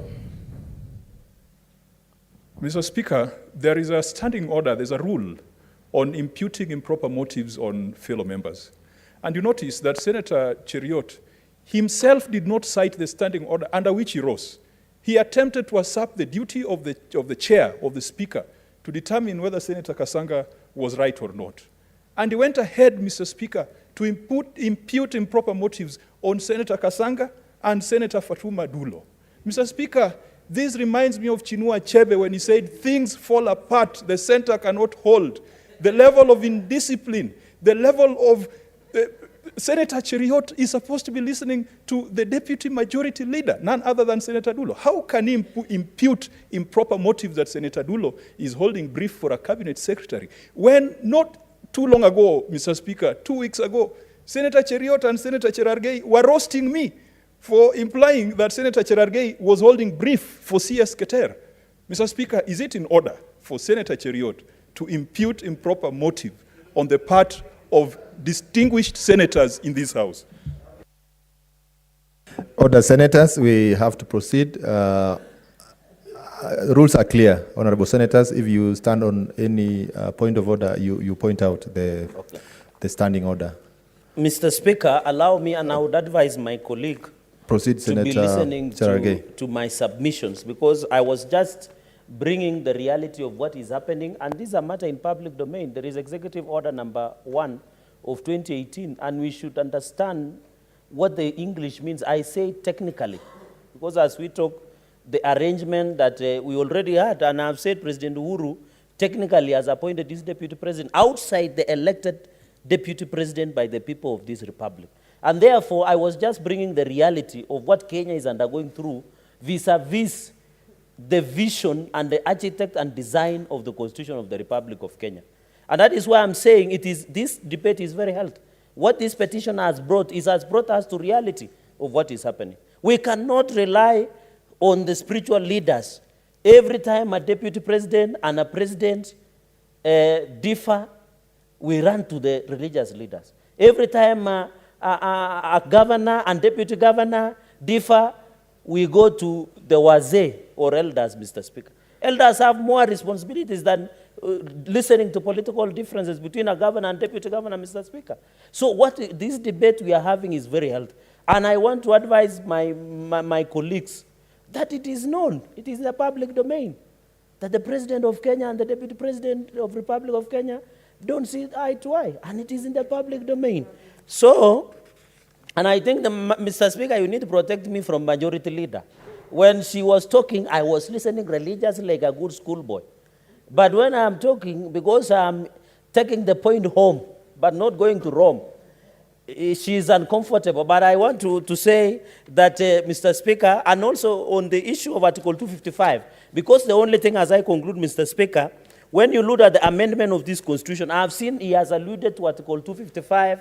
It is very clear that one of the things that should go to popular initiative, because under the Constitution, There is either parliamentary initiative and there is the popular initiative. One of the Article 255, 1F talks about the term of the office of the president as one of the two Article 257 on popular initiative. So now the question should be, what should happen? Should we do a referendum with an election? I have heard Senator Kajwang, and I pray to God that Senator Kajwang can be around and be in opposition to ensure they bring BBI number 2 in 2023, so that we can see if we can go to the next BBI 2 and be able to amend this part through popular initiative or referendum, and be able now to review these issues that have been brought forward, Mr. Speaker. Mr. Speaker, even looking at deputy governors, and I agree with my colleagues, Mr. Speaker, most of the deputy governors do not have offices. Their vehicles have been withdrawn. Mr. Speaker, I agree that we must be innovative. And you remember when he passed the law in assumption of office, where we had given power to the speaker, to the governor to nominate deputy governor with approval, and it is good the MCAs of Nandi are here, with the approval of the county assemblies. So, Mr. Speaker, we should also go further. We don't want to be prescriptive. We don't want to say deputy governor should do this. I know a number of deputy governors and governors who don't see eye to eye because of their own political differences, because of the ambitions of the deputy governors that we have in the country. But this is a very interesting, and I hope the Committee of Justice, Legal Affairs, or we just refer, and I know my sister here, our leader, deputy majority leader, Dr. Senator Dulo, will be able to tell us how do we proceed. We are looking at the legal conundrum that is here, Mr. Speaker. So we need to agree going into the future that, that this petition is very critical.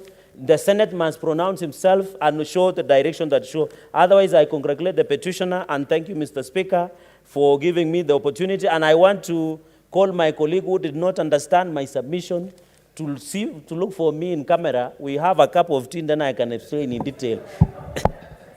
Order, honorable senators. Order, honorable senators. Honorable senators, we have to proceed.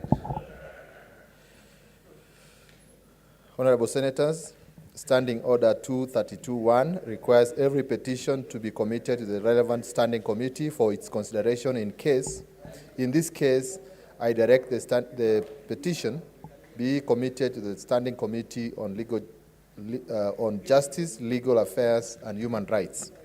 In terms of Standing Order 232-2, the committee is required in not more than 60 calendar days from the time of reading the prayer to respond to the petitioner by way of a report addressed to the petitioner and laid on the table of the Senate and laid at the table of the Senate. I thank you.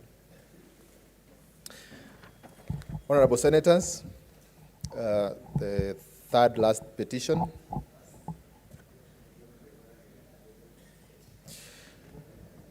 Petition to the Senate concerning non-payment of salary and failure to confirm my position by Kisii County Government. Honorable senators, I hereby report to the Senate that a petition has been submitted through the clerk by Isaac Siko Nyakiriga, a citizen of the Republic of Kenya.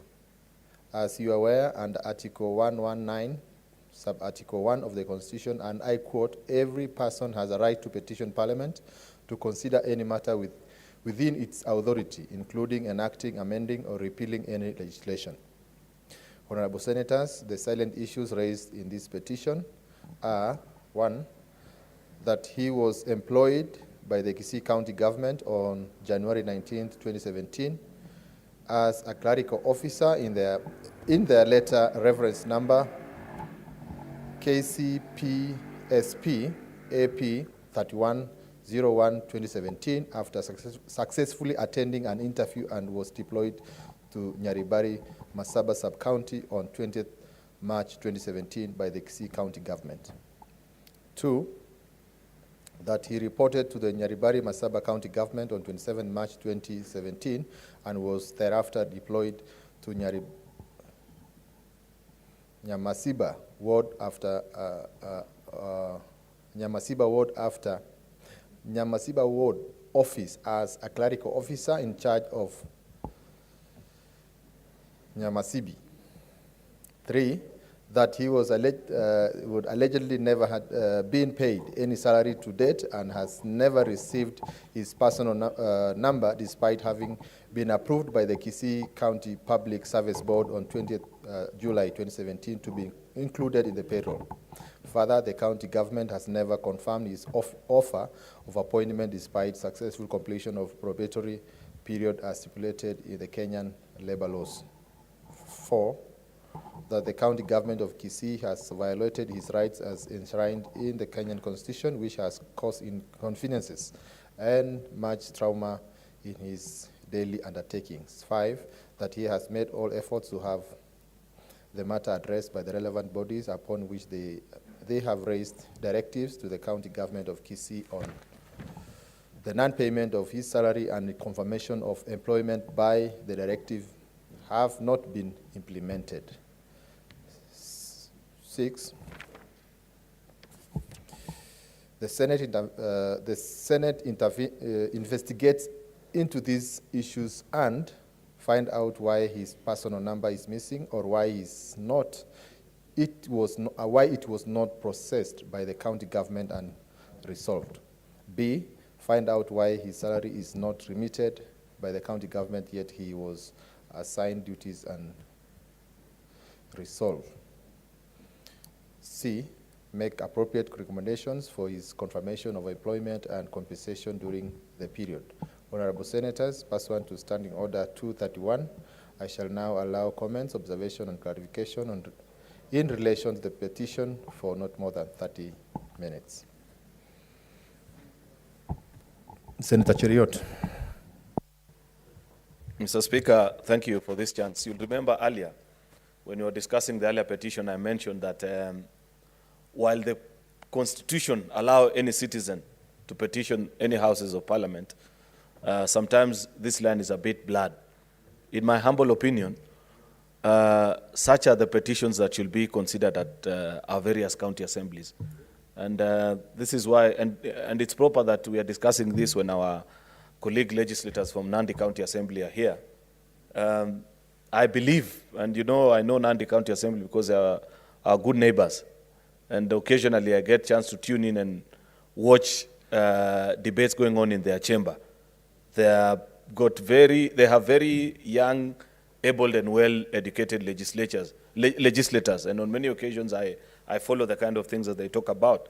Such petitions, Mr. Speaker, wouldn't be finding their way into houses of parliament if our county assemblies took it upon themselves and ensured that while on many occasions there might be a bloodline between relationships between the county executives and county assemblies, when it comes to matters of principle such as this, where a member of a particular county feels that they were unfairly treated by a county government, then the county assembly, I believe they have a committee in charge of labor issues that oversights the county public service board, simply invite the membership of the county public service board, the CCM in charge, and ensure that they give a satisfactory response. If they are not satisfied, they give a resolution. In any case, a county assembly has got the powers to summon each and every member of the county executive, including the governor themselves, on any particular matter, even a matter that might appear as mundane in the overall view of what a county government is as employment of a particular citizen, and get to address some of these issues. But unfortunately, Mr. Speaker, things haven't matured to that level in many of our county assemblies, and therefore you find that citizens get to write to the Senate instead. Perhaps they feel either because of the weight of a national institution will be felt, and a governor will or a county government will respond more appropriately if they are invited to a national parliament such as this. But I'd wish to remind our colleagues in the county assemblies that nature abhors a vacuum. That if they indeed asserted themselves in the 47 county assemblies and ensured that on any particular matter that concerns citizens of that particular county, they investigate and ensure that they get to the bottom of that particular issue, respond within the constitutional timelines, and live as per the dictates of our constitution, then you'll find over time citizens will begin to gain trust in our county assemblies. And you'll find that this particular gentleman who's petitioning us today will instead report to Kisii County Assembly and raise his issues and have them ably attended to, and have, if the county government is at fault, if the allegations he's making are true and he has been unjustly treated, then they are properly addressed and he gets the remedy that is needed. Complete, straight, fair and simple. He doesn't have to travel to Nairobi, doesn't have to walk into the very difficult sometimes to access parliament is not very easy.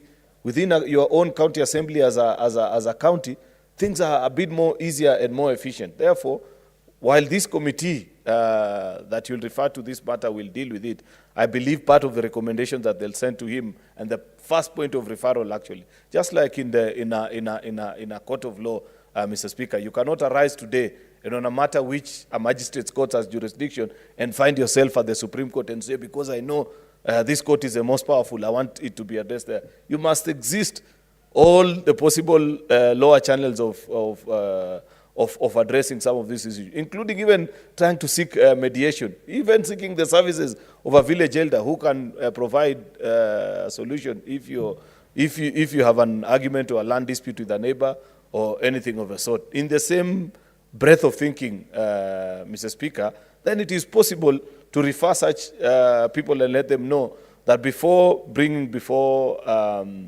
you consider tabling such a petition before Senate, you can exhaust the channels that are available before our county assemblies. Of course, it will take time. These are not matters that we are properly defined. Maybe it is a challenge to us as legislators because we haven't provided further legislation on the role of petitions and their place in Parliament and in the county assemblies. It's something that we can think about. What is it that we can legislate that will guide people even to know, first of all, what is it that you can petition a county assembly? What is it that it's better handled at National Assembly? What is it that is better handled at the Senate? So that we give proper direction to the citizens. Otherwise, over time, we'll find ourselves with all these roles that are overlapping, Mr. Speaker. Good luck to him. I wish him well as we consider his issues. I hope they'll be quickly addressed and he will be able, justice will be served to him in whatever manner that the committee deems fit. Thank you, Mr. Speaker. Senator Dr. Abdullahi. Thank you, Mr. Speaker. Mr. Speaker, I want to follow what Senator Cheriota said. I think sometimes it might not be fair, and it will be very unfair for even if somebody has the right to petition the Senate. But if every individual out of the blues decides to petition the Senate, we will be overwhelmed as well. This is one individual who wants to petition the Senate so that he's paid his salaries. I don't think that will, I think when the petitions are brought to the House, it should be considered whether these issues should come to the Senate or whether the individuals should be advised otherwise. The same thing with some of the earlier petitions, which I even talked about the connective tissue disorders. There are several of them, and the Health Committee has dealt with several of them. But it looks like the same petitions are coming back after 3 months, after 4 months, once it had already been concluded, some of them. So, Mr. Speaker, I think whoever handles the Secretariat when petitions like this come, instead of, just bring it to the House, sometimes it has to be considered and looked into it properly. Otherwise, we will be doing the job of others. And as Senator Cheriota said, the County Assembly should be capable of handling these issues. Thank you very much. Senator Otieno Kajwang. Mr. Speaker, unfortunately, Article 119, the way it is framed, gives that blanket right to Kenyans to petition Parliament on any matter. And sometimes if you go to other countries, like in the United Kingdom, and even in the United States, people send petitions to Parliament on things that sound very trivial. Someone will send a petition that probably the neighbor is rearing a dog that is not fit to be in that neighborhood. And so it's a big problem. And before the enactment of this constitution, we had an act of parliament. It was called the Petition to Parliament Procedure Act. When it was repealed with the enactment of the new constitution, some of those provisions found their way in the standing orders of the Senate and the National Assembly. And not too long ago, Senator Pareno attempted to come up with legislation, the Petition to County Assembly Procedure Bill. I'm not sure where it ended, But I think that the views of Senator Cheriot and Senator Abdullahi could be captured in those bills so that we define a threshold. Mr. Speaker, this country has invested in a commission on administrative justice. We have an ombudsman, and it is to the ombudsman that some of these issues should be directed. And I know they could have many, many concerns as the ombudsman, but I think when Otiende Amolo was the ombudsman, it was visible, it was audible, we could feel it. And I want to encourage my sister Florence Kajuju, who's the current ombudsman, to ensure that she makes the public aware that that commission exists and some of these complaints can be sent there. And so even though the standing orders only require the clerk, I think standing order 2263, to consider within 7 days whether the petitions meet the threshold in law, I think we need to define our own internal threshold. And I see nothing wrong in the Senate receiving a petition and recommending to the petitioner, or recommending to the ombudsman to take up a matter, or recommending to the National Lands Commission to take up a matter. Most of the petitions before the Lands Committee end up with the National Lands Commission, or recommending to the EACC to take up a matter. That way, we shall declog the pipeline of petitions in this House, and this House will be more effective. And so, Mr. Speaker, unfortunately, as things stand, that petition must be dealt with within 60 days. But I think that Senator Cheriot, who has expressed an interest in coming back to this House, has a responsibility of making sure that the standing orders are amended for posterity. Thank you, Mr. Speaker. Senator Cherargei. Thank you, Mr. Speaker. I think Senator Kajwang has picked my mind, because when you look at Article 119 of the Constitution, it just says every person. So, but when you look understanding Order 225, 226, up to 229, Mr. Speaker, there is a part that we need to play. When you look under Standing Order 226.3, the clerk shall, within 7 days of the date of receipt of the petition, review the petition to ascertain whether the petition meets the requirements of these standing orders and the law. So somehow or technically, we have a leeway, in as much as Article 119 gives that every Kenyan has power, or every person has right to petition Parliament, both houses of Parliament, is that when you look at our standing orders, we can still review, or when you say review, you can still vary. So from where I sit, I think these are things that we need to agree, because I remember, Mr. Speaker, this issue, we must, and the petitioner, I want to really thank the petitioner, and it should not show that the Senate is not interested with the plight of Kenyans. What we want to assure the petitioner is that this matter shall be dealt with the relevant committee, and then the report shall come back within 60 days as envisaged by the law. But what we are looking at, Mr. Speaker, is how to make this House efficient and effective. And I remember, I don't know, it was somebody from Embu at the beginning of this around, somebody had also petitioned this House, an employee who had a problem with the county government. I don't know whether it was Embu or Meru, either of those eastern counties. And I think this matter was dealt before, Mr. Speaker. Mr. Speaker, finally, I want to say this, that looking at this issue of employees and employers, especially county governments, public service, I think it is good that the Nandi County Assembly is still here, that some of these things can be handled at the level. And I'm happy that the Labour Committee and the Justice of the Nandi County Assembly county assemblies can handle some of these issues at that level, where they can even invite the governor, they can talk to County Public Service Board. And I remember there was even a petition before this House, especially from Nandi, concerning non-payment of support staff in contract within Nandi County government. And I'm happy that petition came before this House and it was handled being still handled by the Labour Committee. The Nandi County Assembly also was able to be seized of the matter, where a number of people working within the managerial, secretarial, we had people working on the issues of staff, especially in hospitals, Mr. Speaker.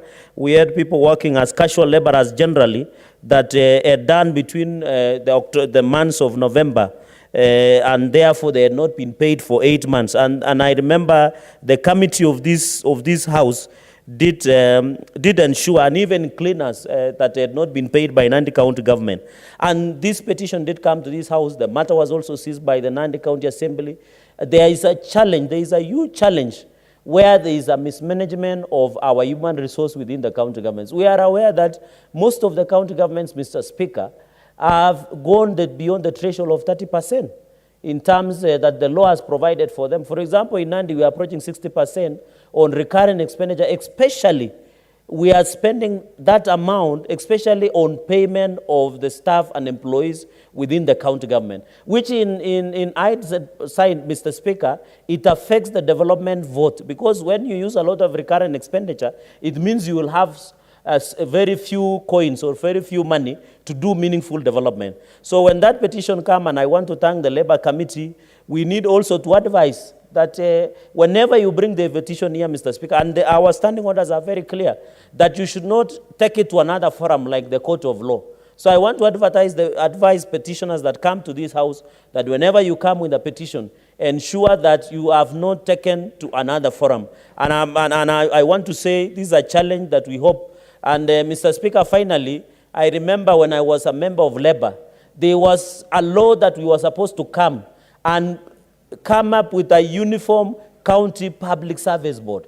We wanted to come with that will encompass the National Public Service Commission and the entire county public service boards of 47 county governments. But I want to congratulate the petitioner and assure them, or him or her, that this house will treat their matter with the seriousness it deserves. But going into the future, as my colleagues have said, we must review to ensure our house becomes effective and efficient in terms of delivery. I thank you, Mr. Speaker.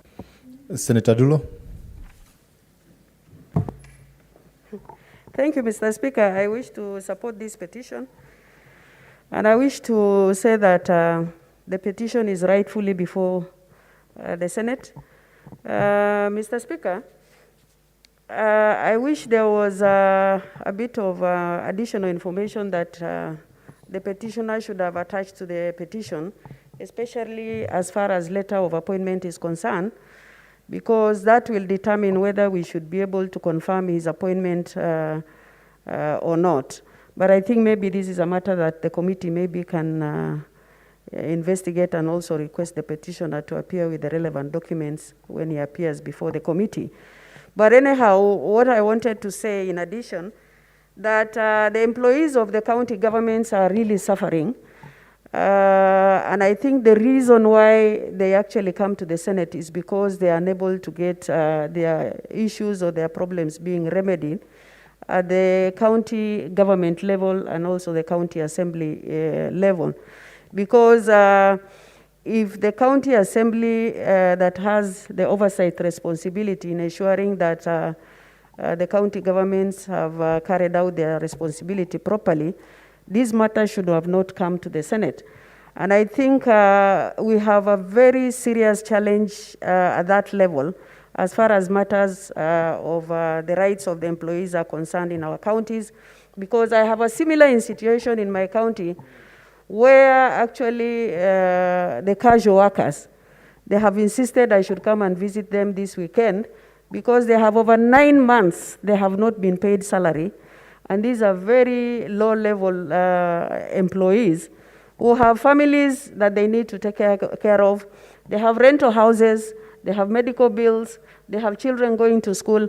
I mean, it's really, really unfair, the kind of treatment the employees of the county government are subjected to, more specifically the casual workers. And I think this is a matter that seriously the county assemblies should look into and ensure that the rights of employees are protected at that level, instead of them being actually pushed or maybe referred their matter to the Senate, because it's really very expensive also for these petitioners to be able to go to court. Because if your problem is not solved, most of the time people rush to court. But these people, they cannot even afford legal fees or maybe get lawyers who can represent them. When they have entitlements at the county level, the county assembly should have looked into these matters. Clearly, this is a very serious matter that we need to look into it and see how we can be able to help Kenyans whose rights are violated at that level. And I think the relevant committee should be able to look into this petition very seriously and make sure that the petitioner has actually gotten his right at end. I thank you, Mr. Speaker. Honorable Senators, pursuant to Standing Order 232-1, the petition is hereby committed to the Committee on Labor and Social Welfare for its consideration. In terms of Standing Order 232-2, the committee is required in not more than 60 calendar days from the time of reading of the prayer to respond to the petitioner by way of a report addressed to the petitioner and laid at the table of the Senate. I thank you. Next order. Order number 5, papers. Senator Dulo.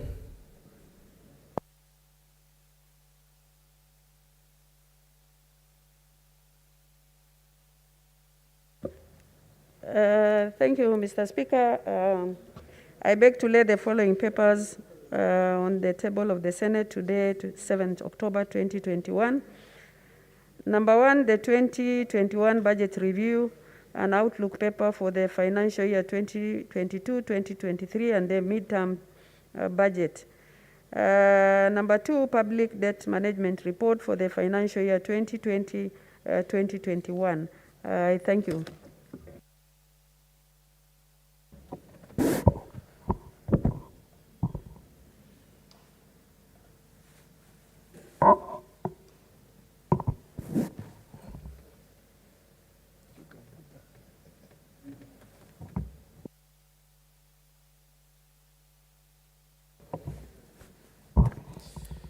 Honorable Senators, on the report by the National Treasury on the public debt management for financial year 2020-2021 and the 2021 budget review and outlook paper for the financial year 2022-2023.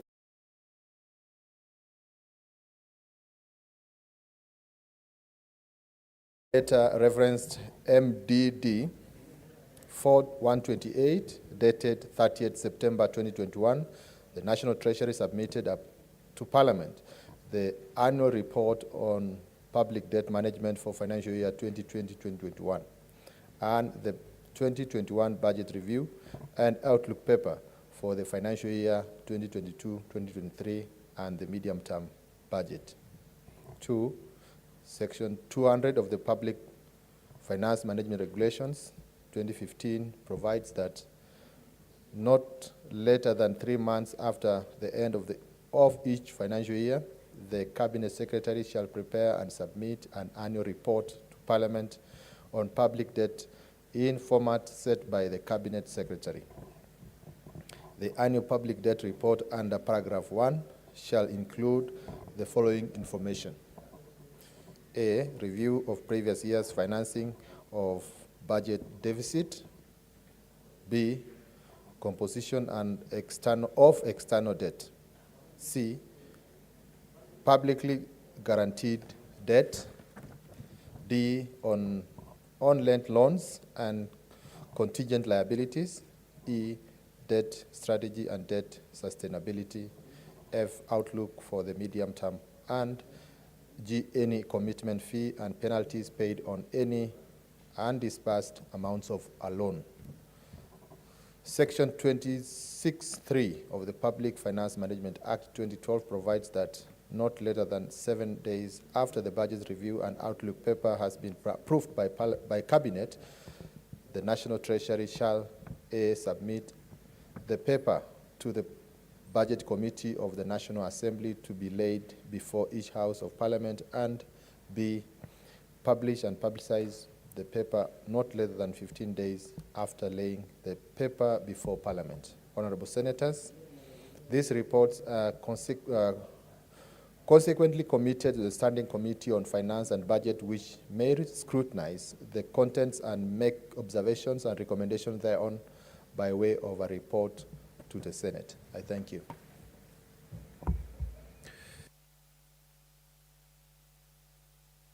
Next order. Order number 6, notices of motion.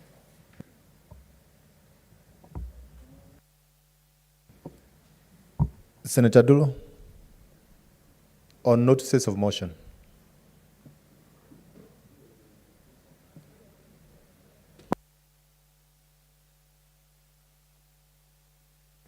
I wish to give the following notice of motion, Mr. Speaker, that notwithstanding the resolution of the Senate made on 14 December 2017, 14 February 2018, 21st February 2018, 21st November 2018, 20th March 2019, 19 June 2019, 28 April 2020, and 24 June 2020, on the approval of senators to serve in the various standing committees of the Senate and pursuant to Standing Orders 189, 218, and the second schedule of the standing orders, the Senate approves the following senators to serve in the Standing Committee on Devolution and Intergovernmental Relations. Number 1, Senator Abdul Mohammed, MP. Number 2, Senator Isaac Ngugi Githua, MP. And finally, Senator Mudhama Agnes Kavindu. I thank you, Mr. Speaker. Next order. Order number 7, statements.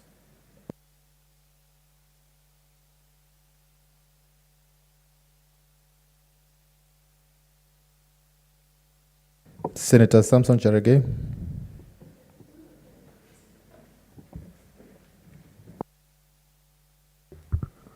Thank you, Mr. Speaker. Request for statement on management of Inua Jamii program, and Inua Jamii mainly is for the vulnerable in the society, including the old, by Kenya Commercial Bank or KCB. Mr. Speaker, sir, I raise pursuant to Standing Order 48.1 to request for a statement from the Standing Committee on Labor and Social Welfare on management of Inua Jamii program and funds by the Kenya Commercial Bank or KCB. In the statement, the committee should, 1, Mr. Speaker, sir, state the rationale for shifting the processing of cash disbursements for the Inua Jamii program from Postal Corporation of Kenya, or known as Posta, to Kenya Commercial Bank, noting that majority of the beneficiaries reside in the rural areas and far-flung areas where Postal Corporation of Kenya enjoys a wider presence than Kenya Commercial Bank. Number 2, Mr. Speaker, sir, shed the light on alleged mismanagement and irregularities in disbursement of funds perpetuated by the Ministry of Labor and Social Welfare and officers of KCB, with specific reference to July 2021 in the disbursement of Kenya shillings 8.7 billion to Inua Jamii program beneficiaries and Kenya shillings 26 million towards the nutrition improvement through cash and health education, or called niche complementary program, both of which were not received by the beneficiaries, Mr. Speaker, sir. The DAD is undertake the investigations on the management of Inua Jamii funds and report back to the Senate with appropriate recommendations to address any gaps that may be identified in the management of the said funds through policy and legislative intervention.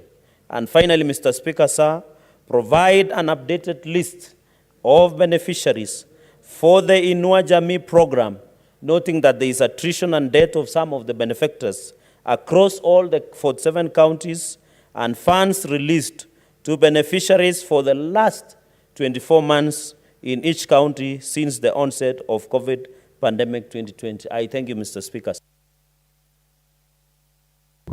Senator Mzuruve. Senator Mzuruve, are you reading a statement or contributing to this statement? I wanted to contribute to the statement. Proceed, Senator. Honorable Speaker, thank you for giving me this opportunity to support this statement. And I want to say before the floor of this House that this cash Inua Jamii program transitioned from a program that the government has started some years back. First of all, it started as an experimental, program to help the poor in the then Nyando district.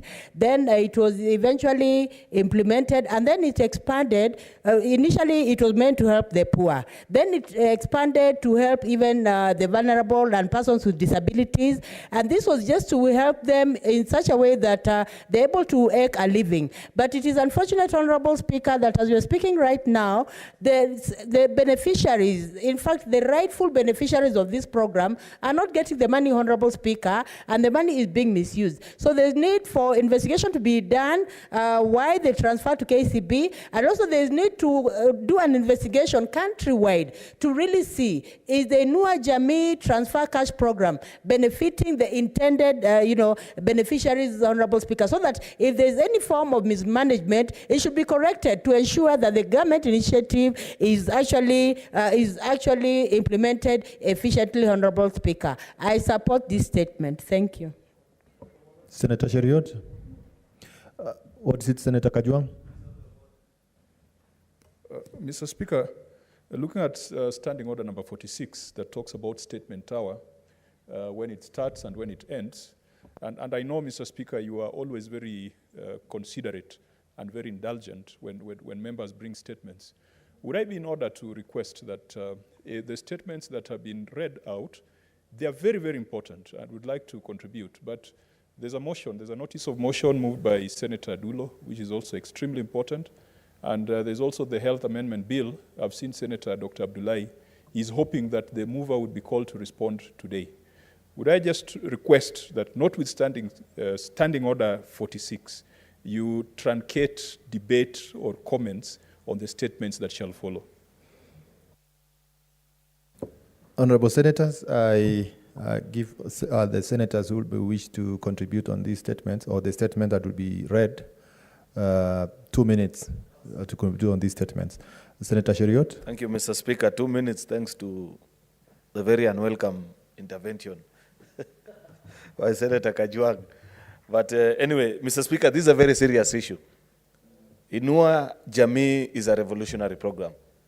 Much as our country is not a socialist republic, we have all these programs which we all understand are meant to cushion the poor from the difficulties that we face, because life does not present equal opportunities to all of us. This is one such program, well thought about, well-meaning, but currently in the way that it is being administered, these questions that have been raised by our colleague Senator Cherargei are very important. Number one, Mr. Speaker, you will recall that we read in the newspapers a few months ago that every time there have been by-elections in certain regions of the country, all funds that are meant for Inua Jamii program are directed, such that you find a starving mother in Turkana or in Marsabit, in Moyale, some of these very extremely poor parts of the country, where due to government neglect, people continue to suffer, and were the intended real beneficiaries of such programs, are left to stay for months on end without finding any contributions or receiving any of these funds, so that government can do politics with this particular program. This is a shame. It is evil. It is immoral, Mr. Speaker. Therefore, I want to agree with those of us who are saying that when this matter comes before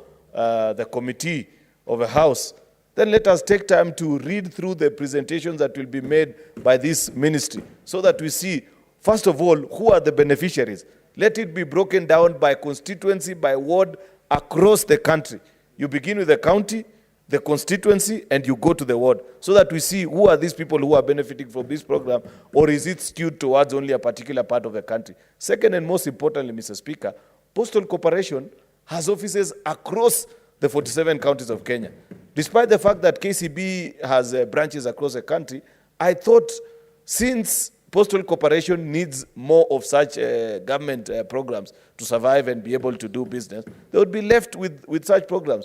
Why is such good business being taken away from them and being handed over to KCB? Who is it that is benefiting? Why is KCB fighting for scrambles instead of seeking for opportunities across Africa? Because they have been known to be a bank that is expanding across the breadth and space of Africa. They are now coming to fight for space with small banks like Postal Corporation, taking such programs for them. It is not fair, and we must be told what informed this particular move. If there is anybody who's benefiting from it, anyone that has a pecuniary interest in it, let them be mentioned before this House so that Kenyans can know. Thank you, Mr. Speaker. Next statement by Senator Mary Senator.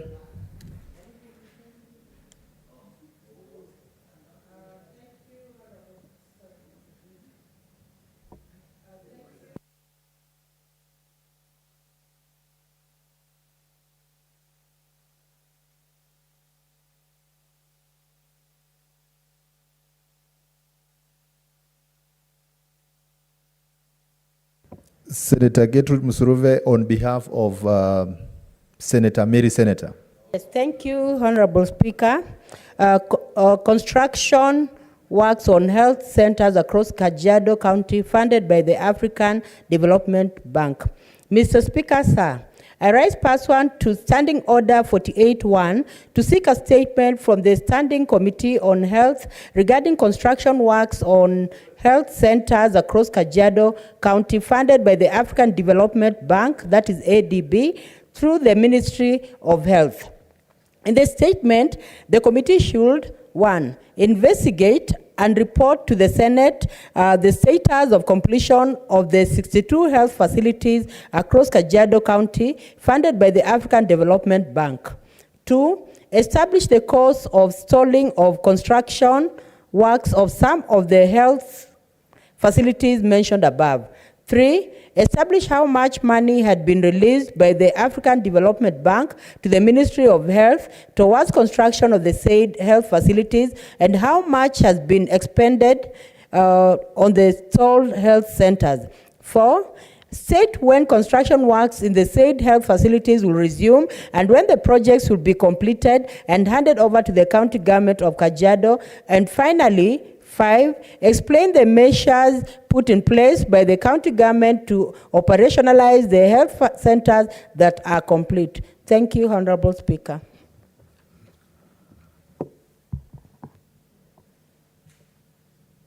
Senator Silva Kasanga.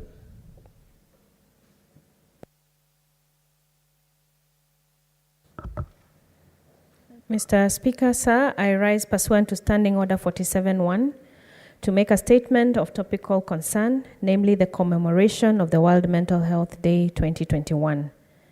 Mr. Speaker, sir, the World Mental Health Day is commemorated on 10th October every year.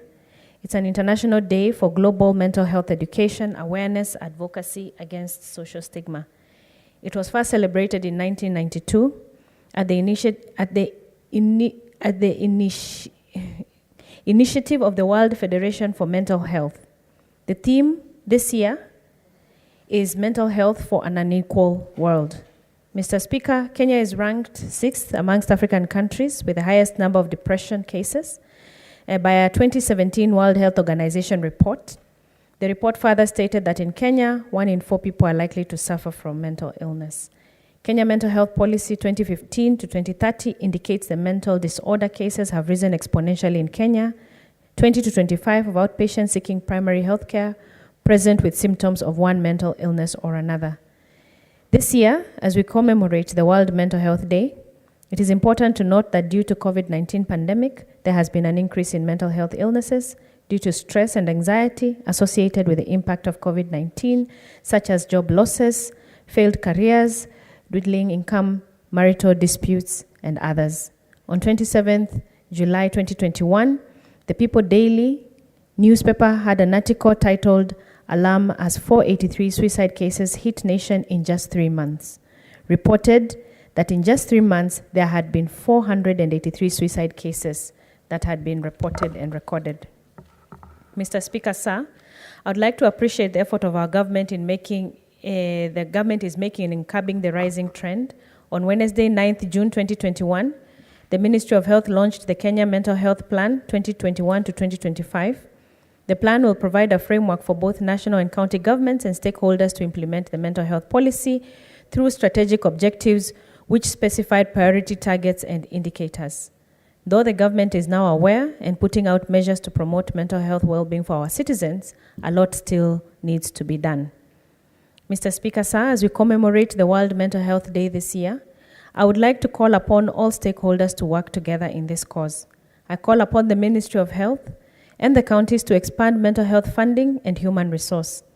This area of health is unfortunately underfunded, which has made it very difficult to run some of the programs which would have improved mental health services and awareness. Stigma and discrimination are a major barrier to improvement of mental health and well-being to the population, and it contributes to human rights violations of people with mental and psychosocial disabilities, and inadequate investment in mental health acts as a barrier to their inclusion in the community. I therefore call upon the Ministry of Health and the counties to support initiatives that increase awareness and combat stigma at all levels. Mr. Speaker, sir, I would like to most sincerely appreciate the efforts of the members of this House of Senate, that gave to the Mental Health Amendment Bill 2020. I now call upon National Assembly members to also support and pass the bill, which is now currently in the House of the National Assembly, and to help strengthen the legal framework of mental health in this country in line with Article 43(1), which provides that every person has a right to the highest attainable standard of health, which includes the rights to health care services. This includes mental health. The bill, when passed into law, will provide for the prevention of mental illness, provide for care, treatment, and rehabilitation of persons with mental illness, and provide for procedures of admission, treatment, and general management of persons with mental illness. I urge the Justice and Legal Committee to initiate the process of decriminalizing suicide. We now know everyone is attempting suicide is actually crying out for help. Let this be the gift to Kenyans before this term of parliament lapses. Mr. Speaker, I also would like to urge mental health practitioners to work together in providing services for Kenyans. And this is mostly a call to the psychiatrists in this country, being the highest in the pecking order of the mental health practitioners. Every mental health practitioner plays a big role in their different capacities, and working in isolation can only weaken and delay efforts towards improving mental health care in the country. Mr. Speaker, sir, every single Kenyan has a responsibility in promotion of mental health. Those who understand mental health should take it upon themselves to educate their peers and create awareness. We all need to stop stigmatizing people who are mentally ill. It is important to remember that any one of us can fall mentally ill. We need to remember to use the right language when talking about mental illnesses. Incorrect language increases stigma. Let us join hands to fight stigma by consistently talking about it and encouraging each other to open up. Tufungue roho. Mr. Speaker, in conclusion, I'd like to commend the good work the different stakeholders are doing to promote mental health. Do not tire. Continue with the good work, and one day we will realize a nation that is more aware and that understands mental health. A nation whose people can access mental health services whenever they need to, and a nation whose mentally ill people are not stigmatized and discriminated, but instead are treated with care and compassion. Mr. Speaker, I thank you. Senator Kajwang, 2 minutes. Mr. Speaker, just in 1 minute, allow me to commend Senator Sylvia Kasanga, an architect who has made mental health a pet subject in this House. And I've not seen such passion from the last parliament to this parliament. A member of this House who has singularly dedicated herself to a subject, but not just in words, but has gone further to propose legislation. And I do join her in calling upon the National Assembly to fast-track the bill that is before them. We shall see the success and the fruits of Senator Kasanga's work when we decriminalize suicide, when we ensure that the referral hospital that we have along Thika Road, which people call Madare, and Madare is a denotation of a place where people who are subhuman go to. When we change that perception and we start looking at Madare as a place where people go for correction rather than a place where people get condemned, we shall see the fruits of Senator Kasanga's efforts when ultimately each and every county government is going to assign and dedicate a mental health officer.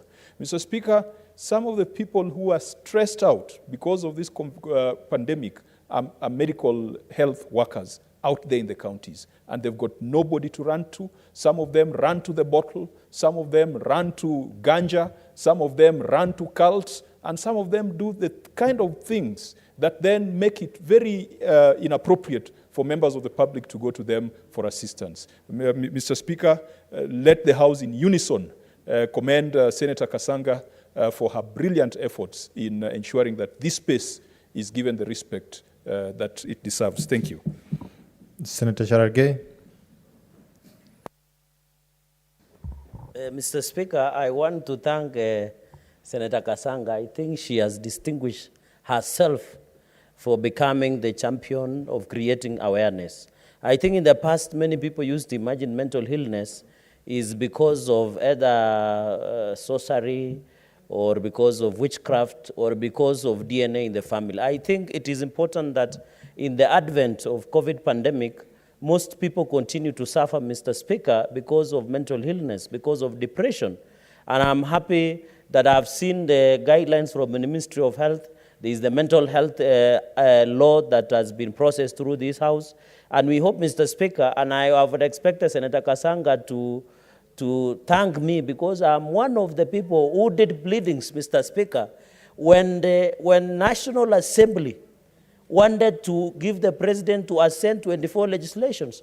If we did not go to court and you has really banned the midnight oil by drafting pleadings, Mr. Speaker, the mental health bill would have died a natural death, Mr. Speaker. So, Mr. Speaker, I really want to say I agree with her that we need to decriminalize suicide.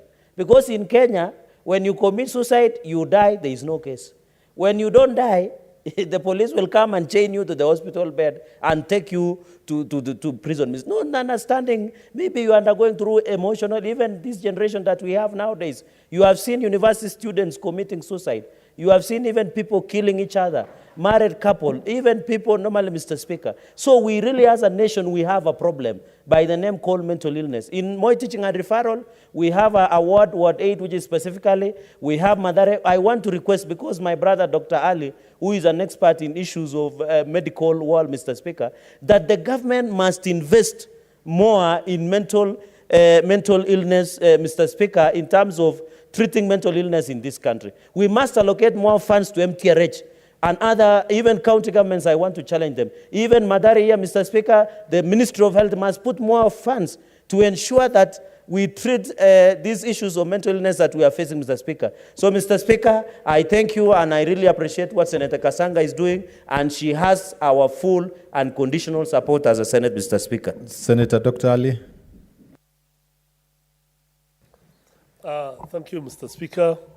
I think it's in order to support Senator Kasanga. She has extinguished herself. She has done very well in this aspect. She's done better than many doctors, Mr. Speaker. That is the reality of the matter. Mr. Speaker, sir, mental health is a very serious disease, but people take it simply because the only people they think have problems are those ones who walk naked. And that's not the case, or those ones who try to kill themselves. People who are very normal, wearing, their clothes very well, speaking like the way I'm doing, might be mental health cases. When I went to medical school long time ago, and we went to Madare, I'll just give you a small example of some of the patients who are there. We met a guy who was in suit. He was wearing suit proper with tie, and he was carrying a briefcase. And when we, that our lecturer just called the guy and asked him, "Come here, can you tell where you came from to these students?" And the guy told us that he came, I don't even know where he named. He's talking of another planet somewhere where his family is. And he flies, He says he goes through a hole to go to see his people, When you listen to this guy, you wonder, where does this guy come from? But if you see him on the streets, you will never know he's mad or he has a mental problem. And such people, you keep them in Madare for how many years, treat them with some lagatil, which will just make them suffer. It will not help this country, Mr. Speaker, sir. So we need to take care of our mental patients. We need to take care of the mental hospitals. And now things have changed. because depression is one of the serious issues. The young boys and girls are very depressed because of even what they do in school and how teachers treat them, Mr. Speaker. So I think for this issue, we need to have very serious investment in the mental health, where teachers and all those ones who take care of our young ones know how to deal with these issues. Thank you, Mr. Speaker. Senator Cheriot. Thank you, Mr. Speaker, for giving me this chance to also just make my comments on this issue and the good work that is done by our colleague continually, Senator Sylvia Kasanga. You know, Martin Luther, yeah, I'm being informed of another title that I didn't know. It's being added as a feather to your many caps that you wear, Senator Sylvia Kasanga. You know, Mr. Speaker, Martin Luther said that if a man is called to be a street sweeper, then he should sweep the streets as Michelangelo painted, as Beethoven composed music, as Shakespeare composed poetry, that let them sweep until the angels in heaven pause and say that indeed there lived a street sweeper in that part of the world.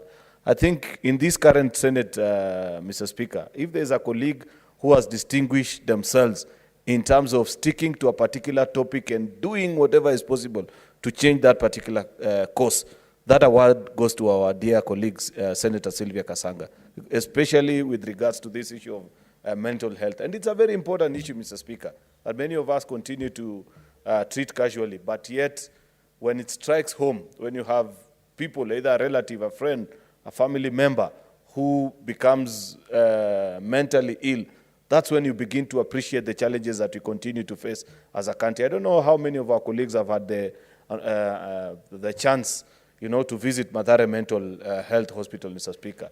The only actually government facility in the entire country that takes care of all our patients who are challenged with this increasingly disease that becomes entirely, that is becoming increasingly common in our country, Mr. Speaker. And for you to witness for yourself the underfunding that continues to go to that particular institution, Mr. Speaker. And you'd see many of these patients living in very difficult conditions. In fact, when you visit the hospital, the unfortunate thing is that you realize why, even when once a patient is taken there, it's not easy for them to come out so easily because of the conditions that they live in. Even the doctors that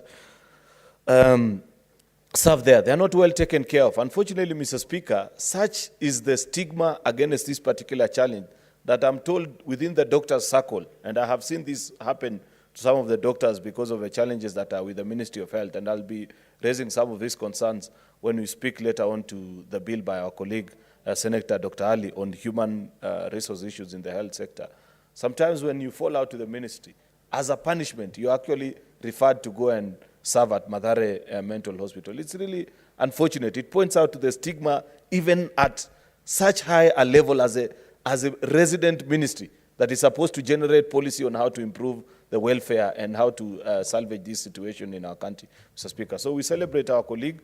I only hope that Senator Sylvia Kasanga can move on beyond what the brilliant work that she has been able to do and perhaps start a course that will reach out to friends in this house and people in the corporate world of trying to put up a more decent and modern mental health hospital that can be used as a referral hospital, because this is a national crisis. Across the country, you walk, people from across all spheres of professional work, young and old, are falling victim to the challenges of life and becoming mentally ill. So there's need for a hospital, and maybe you can engage Senator Kasanga, those who are experts in resource mobilization, so that we see if this is something. I believe it's doable. Otherwise, congratulations.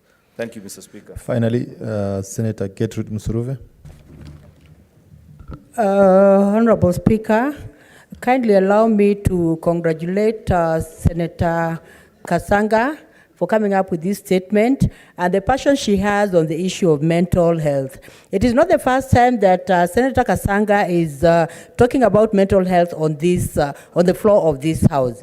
Honorable Speaker, as we celebrate, as we commemorate this day on mental health, it is important to know that it is everyone's duty to promote mental health, Honorable Speaker. It is the society's duty. We must all see to it that we are actually involved in mental health.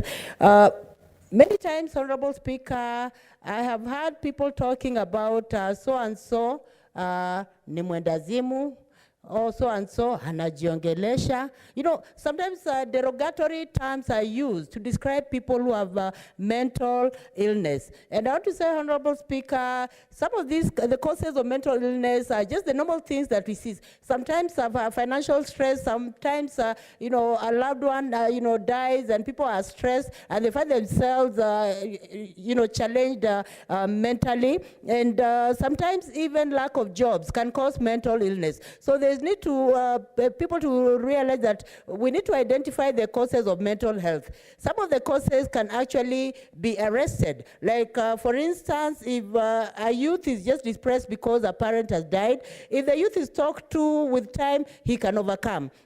Some cases that are found in Mathare are actually not meant to be in Mathare. They're cases that ought to have been handled before they reach Mathare, Honorable Speaker. And I want to say, Honorable Speaker, that it is not anyone's wish that he or she would have a mental illness, but we have to look for mechanisms of, you know, helping those who are going through mental illness. And I want to support the government initiative of coming up with a plan to, you know, to have mental health. The plan of 2020 to 2025, if the government comes up with a framework that can help in mental illness, can be very good. And even as we talk about this, there is need for the government to pump in money in this area, Honorable Speaker, because we need centers that can be advisory when it comes to issues of mental illness. We need also psychiatrists to be, you know, to be employed and also paid handsomely, Honorable Speaker. We need psychologists also to be employed and also paid handsomely, Honorable Speaker, and they should be stationed in all counties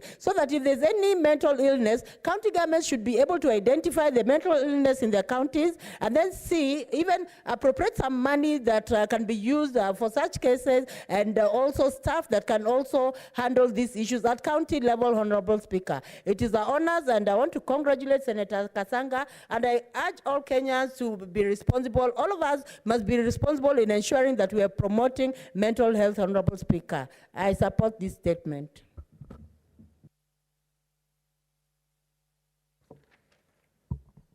Finally, on statements, Senator Gertrude Msuruve.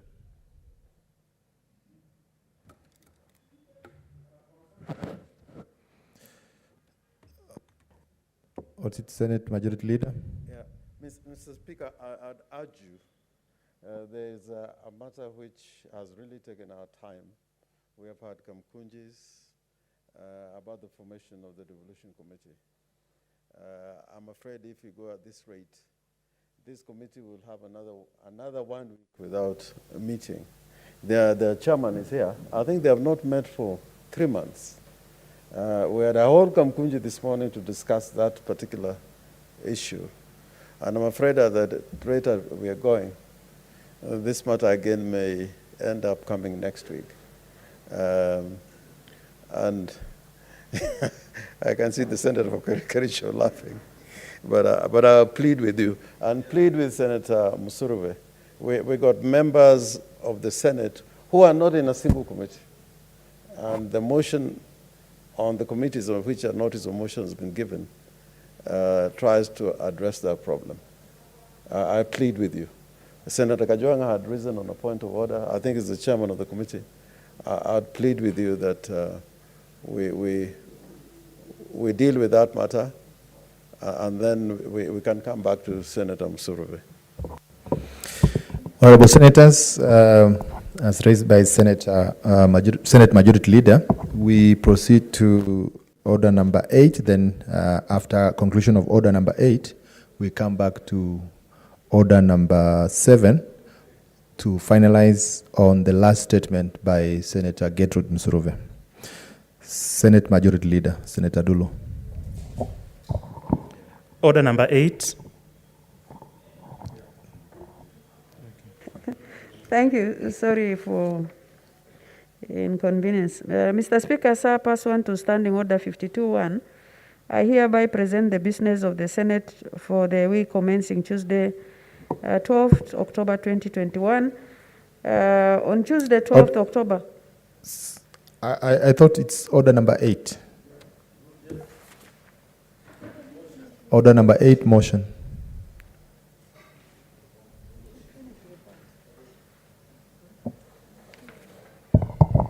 Order number 8, motion. Approval of senators to serve in the Standing Committee on Devolution and Intergovernmental Relations. Thank you, Mr. Speaker. I was a bit in a hurry to finish on statement, but anyhow, it's okay. I wish to move the motion that notwithstanding the resolution of the Senate made on 14 December 2017, 14 February 2018, 21st February 2018, 21st November 2018, 20th March 2019, 19 June 2019, 28 April 2020, and 24th June 2020 on the approval of senators to serve in various standing committees of the Senate and pursuant to Standing Orders 189, 218, and the second schedule to the standing orders, the Senate approves the following senators to serve in the Standing Committee on Devolution and Intergovernmental Relations. Number 1, Senator Haji Abdul Mohamed, MP. Number 2, Senator Isaac Ngugi Githua, MP. And finally, Senator Mudhama Agnes Kavindu. Mr. Speaker, I don't want to dwell so much on this, and this is a fairly straightforward matter. This is something that will actually enable Committee of Devolution that has been unable to meet because of lack of quorum. We've had a Kamukunji this morning on the same, and I think it's important if we pass these members to join Devolution Committee so that it can deliver on its mandate. And therefore, I wish to move, and I'll request Senator James Orengo, who is a minority leader, to second. I thank you. Mr. Speaker, I second.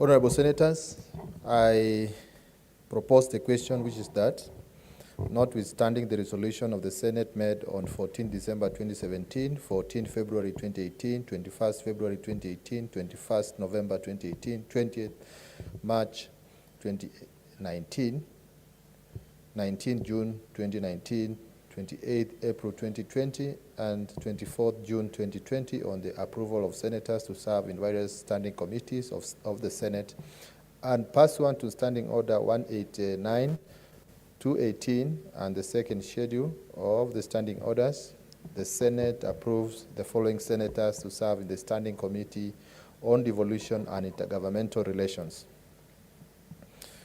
1, Senator Haji Abdul Mohamed, MP. 2, Senator Isaac Ngugi Githua, MP.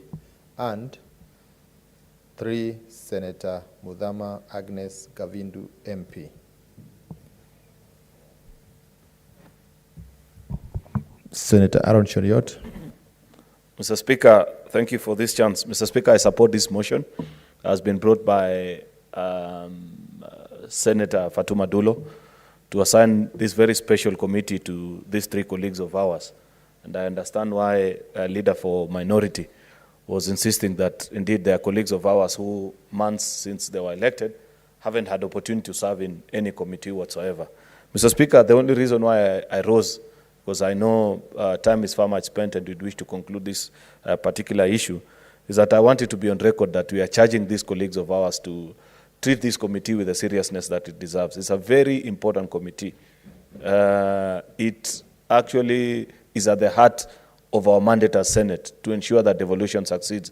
And over the years, from last Senate to this particular one, this committee has handled very important affairs that have been brought before this House. It has reconciled county assemblies with governors who are not seeing eye to eye, counties that were about to break apart, counties whose governors were almost giving up and pushing for dissolution of their counties. They have appeared before this committee on many occasions, and the matter has been resolved. Finally, Mr. Speaker, I want to single out one of our 3 colleagues that has been nominated to this committee, Senator Agnes Kavindu, as a good example of what new members in the House should be doing. She's always active, participates either virtually or physically, comes to the House most of the time, and contributes in the House. There is a new trend which I see amongst the legislators, the new ones that are coming to the House, and it's unfortunate because they are young like me, where you hardly find them in the House, and you wonder, if you are a parliamentarian, what other business is this that is so important? Senator James Orengo has always reminded us that there is no greater platform that you can get anywhere in the world than this microphone that you have before us, that you speak and people listen. Therefore, Senator Abdul and Senator Isaac Ngugi, I'm sure they find good inspiration in perhaps maybe Senator James Orengo. But I want to charge Minority Leader with a responsibility. Take time and speak to these 2 young men. Let them take their parliamentary duties with the kind of seriousness that you take yours. It's now 5 o'clock. You're seated there. It's not that you don't have responsibilities that are calling upon you. I'm sure there are 1 or 2 things that you will have wished to handle outside the precincts of this House, but you take your work seriously. So that particular trend that I see cropping in amongst many of our legislators is not something to be encouraged. I don't say this to chide them or to say that they have said anything, but it's good to always remind people. Sometimes we forget that it's a privilege and an honor to serve your people. And when you have a chance, come to the House and speak to their issues. So thank you, Mr. Speaker.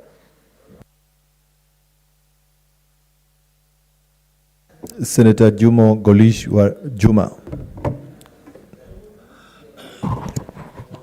Asante Speaker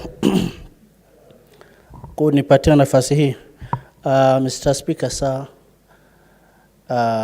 masenators ambao walichaguliwa ili kukaa katika kikao ya kamati ya ugatuzi ambao walichaguliwa hivi karibuni, tunawakaribisha kwa nyumba, na pia tunatoa mwito kwao waweze kukaa katika nyumba na waweze kuongea mambo ya ugatuzi. Na kwa hakika hakuna njia ingine ambaye mtu anaweza fanya kazi yake iwe mzuri zaidi, sababu ugatuzi vile ilivyonakiliwa ndani ya katiba ya sasa, kwa wale waliopata fursa kutekeleza mambo ya ugatuzi, basi wamepata bahati kubwa, hasa kukaa katika nyumba kama hii, nyumba ya Seneti. Na pia kazi yao haitakamilika bila kufanya kazi hiyo ya ugatuzi. Na kwa hakika wao wamewekwa katika kamati hiyo ya ugatuzi, na ni nafasi muafaka ambayo wanaweza kufanya kazi hiyo ili waweze kujua vile watakavyoendesha kaunti zao, na pia vile wanaweza kufanya kazi na magavana katika kaunti zao. Basi kwa siku ya leo vile tumepitisha wakae katika kamati hiyo, kama wataweza kukaa, basi kazi ya ugatuzi itaenda mbele. Kwa hivyo mimi natoa wito kwao waweze kukaa katika kamati hii na waendeleze. Ninaunga mkono Mheshimiwa Speaker. Asante. Honorable Senators, there are no more requests for this motion. I now proceed to put the question.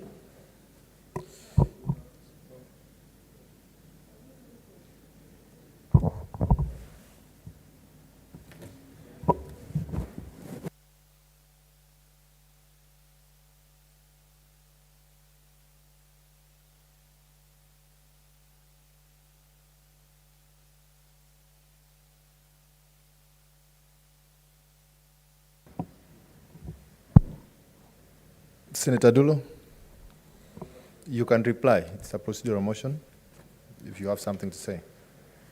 Thank you, Mr. Speaker. I wish to reply to this motion, and I thank members who have contributed and also supported us in ensuring that this matter has been concluded today. I thank you.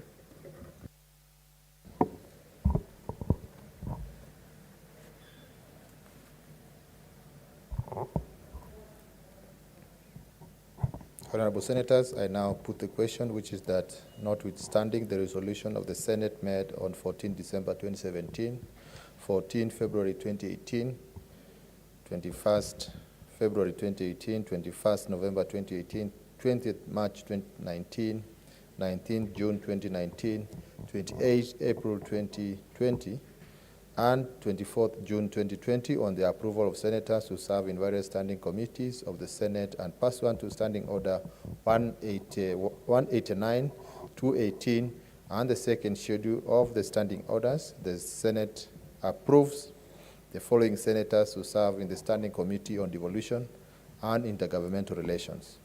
1, Senator Haji Abdul Mohamed, MP. 2, Senator Isaac Ngugi Githua, MP, and Senator Mudhama Agnes Kavindu, MP. Will as many as of that opinion say aye? Aye. Will as many of the contrary opinion say nay? The ayes have it.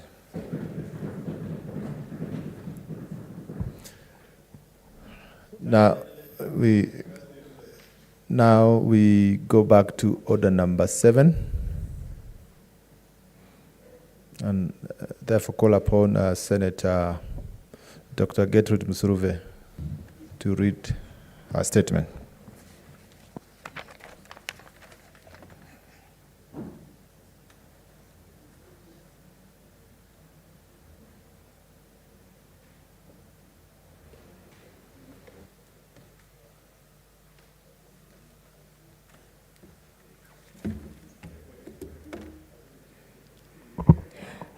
Thank you, Honorable Speaker. I make a statement on an issue of general topical concern concerning World Teachers' Day. Honorable Speaker, sir, I rise pursuant to Standing Order 47-1 to make a statement on an issue of general topical concern, namely commemoration of the World Teachers' Day. Honorable Speaker, on 5th of October every year, the world celebrates the International Teachers' Day. This day was set aside to commemorate the anniversary on the adoption of the 1966 ILO/UNESCO recommendations concerning the status of teachers. This day sets international benchmarks regarding the rights and responsibilities of teachers and standards for their initial preparation, recruitment, employment, further education, and teaching and learning conditions. The recommendation concerning the status of higher education teaching personnel was adopted in 1977 to complement the 1966 recommendation by covering teaching personnel in higher education.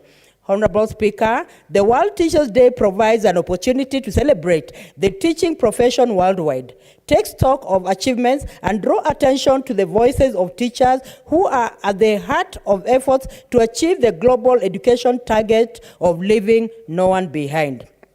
Honorable Speaker, every year, this day reminds us of the critical role played by teachers in achieving inclusive and quality education for all.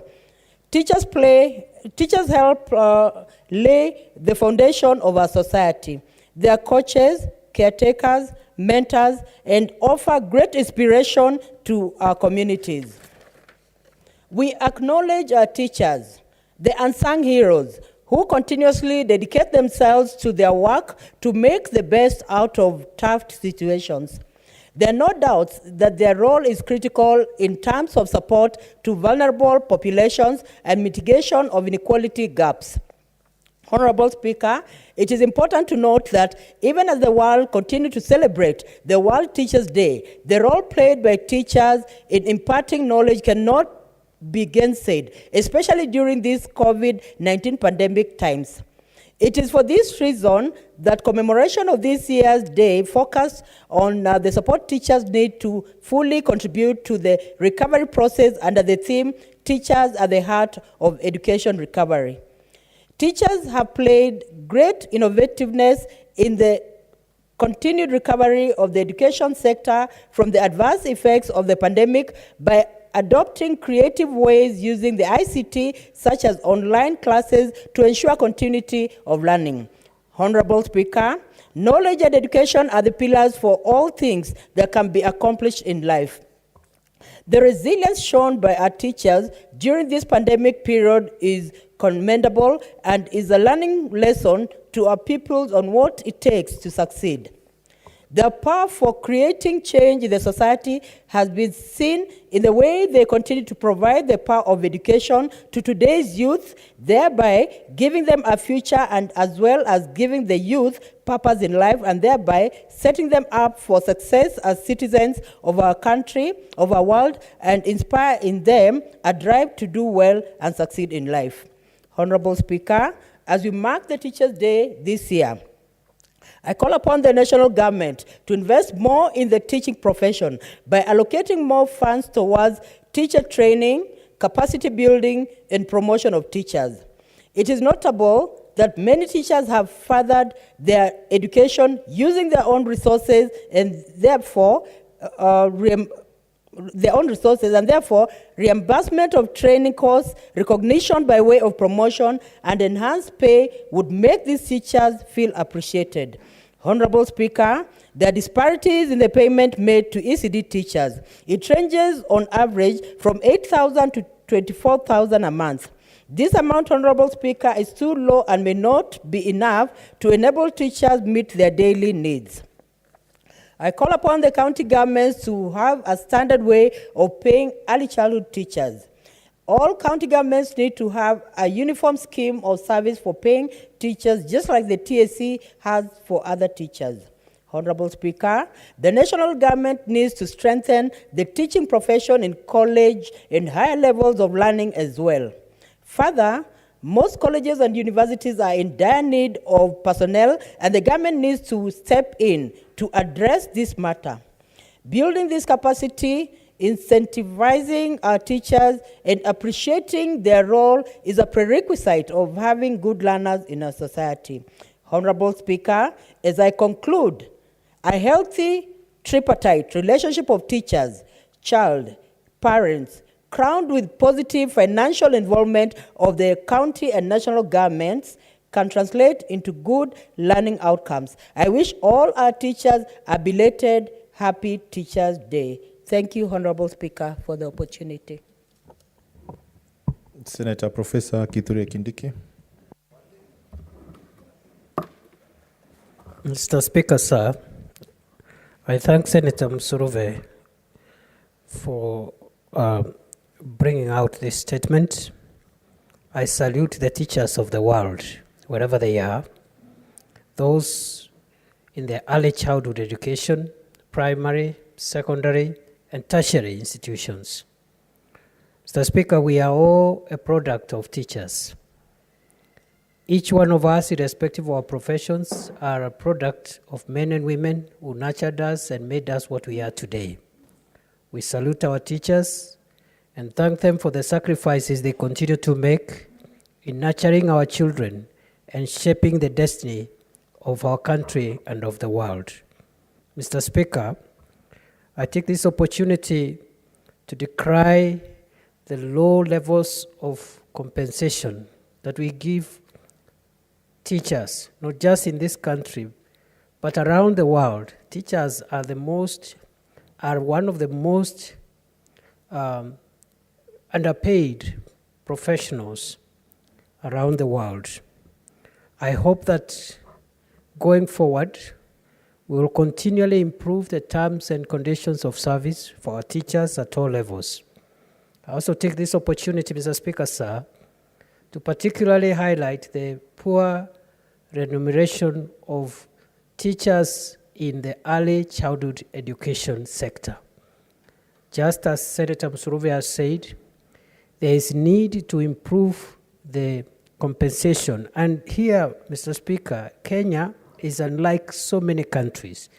Mr. Speaker, in many countries with developed education systems and long traditions in public education, early childhood education teachers are very high paid. In fact, they are paid more than teachers in primary and secondary education because their tasks are more complex and the kind of professionalism required to nurture younger children is much more than nurturing bigger children. So, Mr. Speaker, I hope this is an area we look at, and since ECD is devolved, this House should come with a policy guideline on county governments so that the terms and conditions for teachers in ECD can be improved. Finally, I pray that there will be uniformity, because some counties are paying teachers reasonably, not so well, maybe 20,000 shillings, which is still very low. But I hope that can be improved and made uniform so that at least an early childhood education teacher is able to get not less than 50,000, 60,000 shillings a month. That way, we will make sure the safety of our children and their development at that early stage is nurtured. I salute all the teachers of the world, wherever they are in Kenya, and wish them a happy Teachers' Day. Thank you, Mr. Speaker. Senator Cheriot. Thank you, Mr. Speaker. I want to appreciate our colleague, Senator Dr. Musuruve, for bringing this very important motion before the House, or statement rather, that celebrate the good work that is done by our teachers. All of us are product of a teacher somewhere, right from primary, secondary, and even to teachers who teach at the university, like Senator Professor Kindiki. Mr. Speaker, I'll be remiss if I do not mention that the main reason and why I got motivated to speak to this particular topic is that despite the fact that I celebrate teachers, the one I celebrate most is my own mother, who was a teacher as well. She raised me well, Mrs. Mary Koskei. May God rest her soul in eternal peace. For me to be who I am is because of the training that she received, first of all as a woman, but second and most importantly, as a teacher. In fact, if you watch and you observe, and Senator Kindiki once mentioned this to me, and I've come to observe that a few years ago, it may have changed a bit right now, but if you observed in many homesteads back in the villages, there was something unique and special about homes where they had a teacher as a parent. Most of those kids usually turn out well, and it's because of the good work that they do both in school and at home. I believe because we do not pay them well, despite them giving us priceless service. Because how much will you pay for somebody who teaches you to know how to speak, pronounce words, reason, and be better shaped? The amount cannot even be valued in terms of remuneration. What we give is just a token of appreciation. But I believe God in his own way ensures that in one way or the other, they're always well taken care of. But we need to do better, as Senator Kindiki has mentioned. At this particular time, the thing that comes most to mind, Mr. Speaker, are two issues. One is this forced training that has caused a lot of complaints amongst the teaching fraternity, where the government actually through TSC is insisting on this upgrade or refresher courses to our teachers, and insisting that, first of all, it is mandatory and it must be at the teacher's expense, despite the fact that they know that many of them are actually among the least of paid civil servants, Mr. Speaker. This will be unfortunate if this House allowed that to pass. I believe that our Committee on Education is onto that matter, and they will not allow this injustice to be visited on very important members of our society. If government and TSC feels that there are mandatory courses that teachers must undertake, then it must be at the cost of the employer. Because in the first instance, if you have not properly remunerated them, then where do you expect them to find the resources to pay for this particular training? Therefore, that need not be allowed, Mr. Speaker. The second and most important thing that I wanted to mention is, because we are here and this is a Senate, this is a House and the family of devolution, we need, as a House, something similar or akin to what our colleague Senator Dr. Abdullah is doing to the health professions with regards to teachers in the ECD fraternity, those early years teachers. If you go to many of our counties and see the way they are being treated, it's different from how Cyprian Awiti handles them in Homa Bay, different to how Mudhomi treats them in Tharaka Nithi. If you come to Kericho, they are paid differently, yet they all do similar work. Equal pay for equal work is a universal universal edict, Mr. Speaker, that is respected as a labor practice across the world, where if you do a similar job in a similar jurisdiction, then there should be equal pay. Yet you find in certain counties there are well taken care of. In others, they are not recognized. They are not unionized. In fact, there's a petition that I'm aware from ECD teachers from my own county of Kericho, Mr. Speaker, who continue to be underpaid. Some of them have not been absorbed into the labor force. They are not remunerated an amount that you would say is a decent amount that will enable one to take care of their monthly needs and concentrate on teaching their children.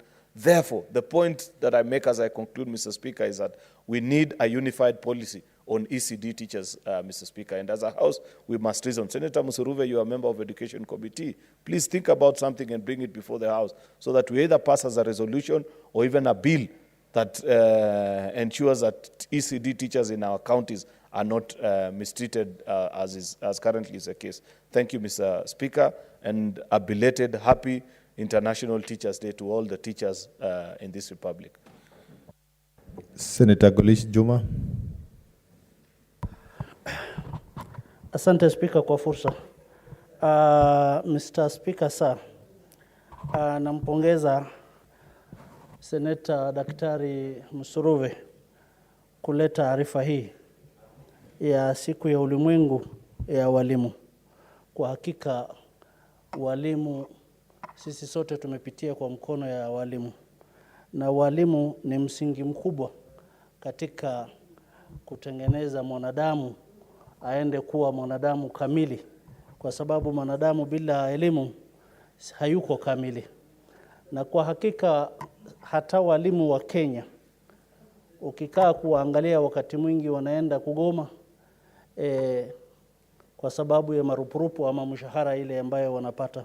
Na kwa hakika ukiangalia kwa kina kabisa mshahara ile unalipwa walimu ni mshahara kidogo zaidi, sababu Senator Cheriot alisema mwalimu huwezi ukamlipa, na ni kwa kweli hakuna pesa ambayo inaweza kumlipa mwalimu, sababu hata ukasema ni pesa kiasi gani, basi mwalimu bado yale ambayo anayokufanyia ni mengi zaidi kuliko hiyo pesa. Angalia wakati mtoto mdogo kabisa anachukuliwa anapelekwa nyumbani, na hapo nyumbani mwenyewe mama na baba akishinda na wao wanashindwa kumuelewa, lakini mwalimu anakaa na wao mpaka anafundishwa, anajua jinsi ya kujitunza na jinsi ya kusoma na kuandika. Wakati ambao ugonjwa wa corona ulianza na mashule zilifungwa, hakika wazazi wengi walipata kizungumkuti kukaa na watoto katika majumbani, mpaka wakashangaa wakasema, kweli hao watoto walimu wanaishi na wao vipi huko shuleni? Mwalimu mbali na kufundisha hao watoto wanasaidia kulea watoto hao wazazi. Wazazi asubuhi wanachukua watoto na kuwapeleka shuleni wakiwa wachanga sana, kisha wao wanashika shughuli zao. Mwalimu anahangaika na hao watoto kuanzia asubuhi mpaka jioni, na muda kidogo sana huyo mtoto akikaa na wazazi, mzazi mpaka anashangaa, anasema huyu mtoto namna gani? Basi mwalimu mbali na kufundisha, yeye anasaidia kulea watoto, na sio kulea peke yake, lakini kulea katika maadili mazuri.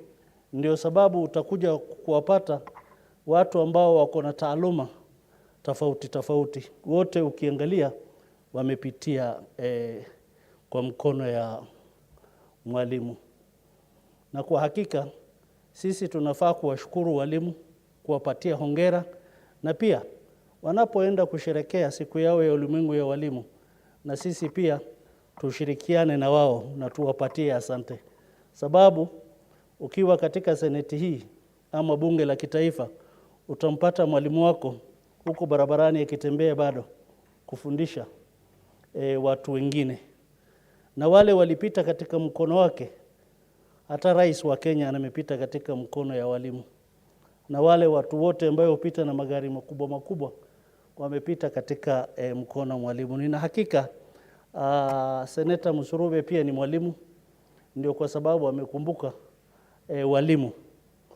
Hongera Senator Daktari Musuruve kwa kuleta arifa hii ambayo ni muhimu, na sisi hatuna budi kuongeza sauti yetu, sababu sisi tunajua Walimu ni ile taaluma ambayo ni wengi katika taifa ya Kenya, na katika siasa basi wingi ndio huhesabika, na sisi tutasimama na walimu usiku na mchana wakati wanapoenda kusherekea siku yao ya ulimwengu ya walimu. Hongera walimu wote wa Kenya, hongera walimu wote duniani. Asante, ninaunga mkono. Senator Moses Kajwa. Mr. Speaker, as a son of a teacher, I'm proud of the teachers of this nation. And just as Senator Cheriot said, there's something about teachers and how they brought up their children. It was a combination of a teaching career or a professional career, be it a nurse or a doctor, or those other professions that were pioneers in this country, and religion, whether you are Muslim, whether you are Christian, that then formed the combination that allowed families to thrive. And when you find great families like the Kindiki family, with professors all over the world, with politicians all over the terrain, you know that it is that combination of good upbringing, education, and religion that has made them to be who they are. And indeed, even when they're in the national domain, they might catch a temper, but that temper is tempered with the spirituality and the religion that is in them. Mr. Speaker, our teachers are leaders and they are heroes. In my village where I come from, if there's a funeral committee, the chair will 90% of the time be a teacher. If there is a master of ceremony of an event, be it a fundraiser or a funeral, 99% it will be a teacher. If there is any development initiative in the church, the chair of the development committee, most of the times it will be a teacher. And for us here, politicians, our campaign teams are led by teachers because these are the people with the grassroots touch. And yet, despite a lot of suffering, as has been enumerated by my colleagues, they still turn out to deliver services. Our teachers put on a brave face. In the face of COVID-19, Mr. Speaker, a country like Uganda, children and teachers are still at home. But the teachers of the Republic of Kenya decided that they were going to take a bullet for the children of Kenya. I wish to pay homage to those teachers who have succumbed to COVID-19, who have been affected or infected with COVID-19 because they decided to take a bullet for the children of this country, unlike in other countries where teachers decided to hide their heads in the sand, and today, 2 years down the line, children are still at home. Despite low pay, Mr. Speaker, if you look at the pay slip of a teacher, it is an embarrassment to this nation. But there's something about teachers. They are contented. And when you are contented, you are wealthy. And so, teachers are not crying for the kind of salaries that senators are getting or MCAs are getting. No one would mind that. But we have a teaching fraternity that has decided to put service above pecuniary interest. Despite poor equipment and infrastructure, some of the schools that these teachers have to serve from, Mr. Speaker, are worse. A classroom looks like a toilet or is even worse than a toilet. And yet our teachers still put on a brave face. Our teachers have to wait for 7 years to be employed. Right now, the pipeline of applicants to TSC, if you have not been out for more than 7 years, you cannot get a job at an interview. And yet our teachers still retain their patience, wait patiently on the queue, and once they get an opportunity to teach, they do an excellent job without asking for kitu kidogo. Finally, Mr. Speaker, as we celebrate the Day of Teachers, let us reflect. Kenya is packaging a deal with the United Kingdom government where nurses will go to the UK and these nurses will be paid a good salary and part of that will go to the government of Kenya. Cuba has done a similar thing with doctors from Cuba coming to Kenya, and it's like an export. Our extra reservoir of teachers, these graduates who are still waiting for TSC to absorb them, could we package them so that we can export them to countries in need like South Sudan, countries like Rwanda that require Swahili teachers, countries like Uganda that require skills in other sectors? We need to be creative because otherwise having these teachers unemployed for too long is a disservice to them. Mr. Speaker, I want to congratulate my parents who are teachers, the teachers who are teaching my children, the teachers who taught me. I think they did a fairly good job, and that's why we are here. advocating for their interests. Congratulations, Senator Gertrude Inima. Senator Cherargei. Thank you, Mr. Speaker, for this opportunity. I came back because, and congratulate Senator Dr. Msuruve. You know, my mother, she's a distinguished teacher. She retired last year. So that is why and 3 of my family members, of course, in our culture, you don't say how many children are there. It is an abomination to say the number. But 3 of my close family members, my siblings, are teachers. And one of them is a principal somewhere in West Pokot. And others are teaching in Nandi and across the country. So when I heard this, and I really want to say, I'm very proud to be a son of a teacher. And teachers have done tremendous job. In our villages, they are opinion leaders, apart from being educators. And I know, Mr. Speaker, apart from being educators and being role models, they really assist us as opinion leaders. Every function you go, even in the village, the small, how big is, they always assist our people putting order, outside even teaching. And Mr. Speaker, we need to admit that teachers are co-parents. Most of us as parents, we have left our duties to teachers. And that is why even when the academic clinics are done, even boarding schools, after teachers teaching, they go back and become teachers on duty. They take care of our children, especially in boarding schools, Mr. Speaker. So I want to say teachers are very, very important people in our society. And you know, for us believers of Christ, know that Jesus was the greatest teacher of all. So, Mr. Speaker, I really say the resilience and the effort that our teachers put across the country, Mr. Speaker, is very important and critical. It also sadly that northern part of Kenya, Mr. Speaker, of this country, continue to lack, and I know Senator Dr. Ali has brought this issue, where they have not been able to get inadequate teachers to be able to teach in schools of northern part of this republic, Mr. Speaker. Even as we celebrate the Teachers World Teachers Day, Mr. Speaker, I want to challenge the TSC and Ministry of Education that they must look at the northern part of this country and ensure they put in measures and strategies to encourage and create more teaching fraternity and workforce, the way Dr. Amina Mohammed really tried during her tenure as the Minister of Education, Mr. Speaker. Secondly and finally, Mr. Speaker, this comes at a time when we are discussing the in-service training, Mr. Speaker. You are aware that TSC and Ministry of Education, they want to come up with CBC, Mr. Speaker, and do in-service training for our teachers, Mr. Speaker. I want to call upon the TSC and Ministry of Education. The cost of training and the in-service must be bared by the employer, and that is TSC, Mr. Speaker. And I want to appeal to them to do wide consultation and public participation and ensure teachers are not taken like they need to be consulted, Mr. Speaker, and public participation, Mr. Speaker, for people who run the ministry of education in this republic. It's a constitutional requirement. We need them, Mr. Speaker, to ensure that they are participate, Mr. Speaker. And finally, Mr. Speaker, even as we talk about CBC, we must relook, Mr. Speaker. You heard the other day when I went to the village, one of the parents called me aside, Mr. Speaker, and said the teacher did tell one of his children to bring a picture of a sleeping mosquito, Mr. Speaker. And these are wonders that we are seeing in CBC. We need to understand what CBC stands about, Mr. Speaker.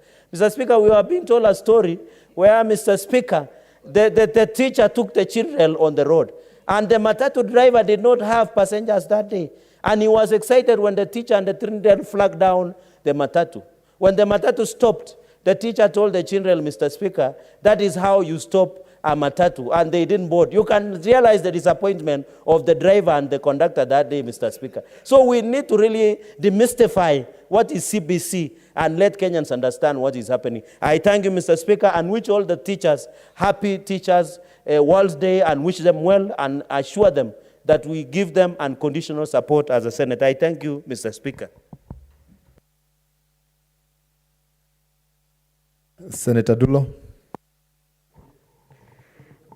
Thank you, Mr. Speaker. I wish to join my colleagues in congratulating Senator Musuruve in bringing this statement. Of course, it's a bit belated, but nevertheless, I'm sure she's appreciating the role of being a teacher. I know most of us, we have passed through the hands of teachers many years down the line. Unlike my colleagues, I'm not a child of a teacher, but I'm a child of a pastoralist, which I'm really very proud of it. Secondly,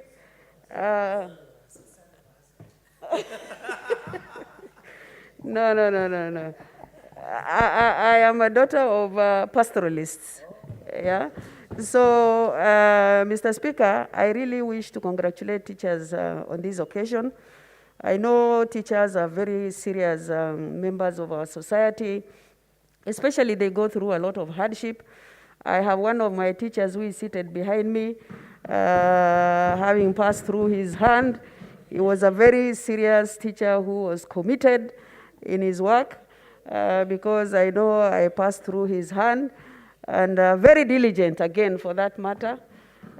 Fortunately, we ended up being colleagues in this house, and I really appreciated the road that he has taken me through to be to achieve that particular course. If it were not for him, I mean, I wouldn't have actually achieved what I was supposed to achieve those years back. Secondly, Mr. Speaker, I wish to really talk about ECD, and I think that is an area we have a lot of challenges in our country. It's a devolved function. But honestly speaking, the counties are really not taking care of ECD properly.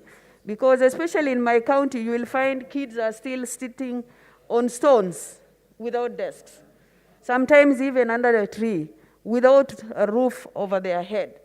And this is a very serious matter, and a lot of money on education of ECD is allocated to that county government.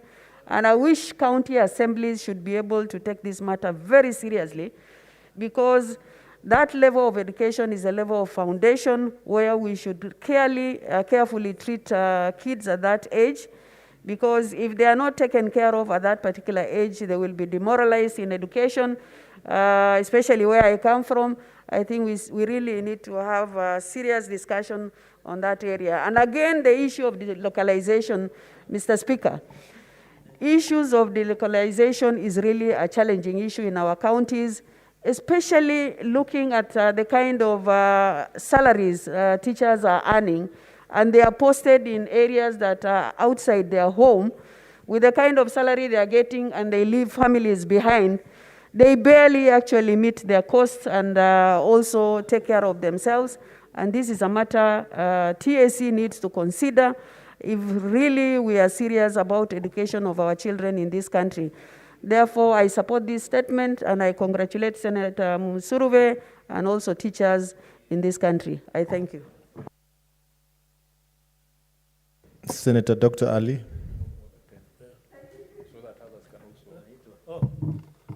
Thank you, Mr. Speaker, sir. I want to thank Senator Musuruve also.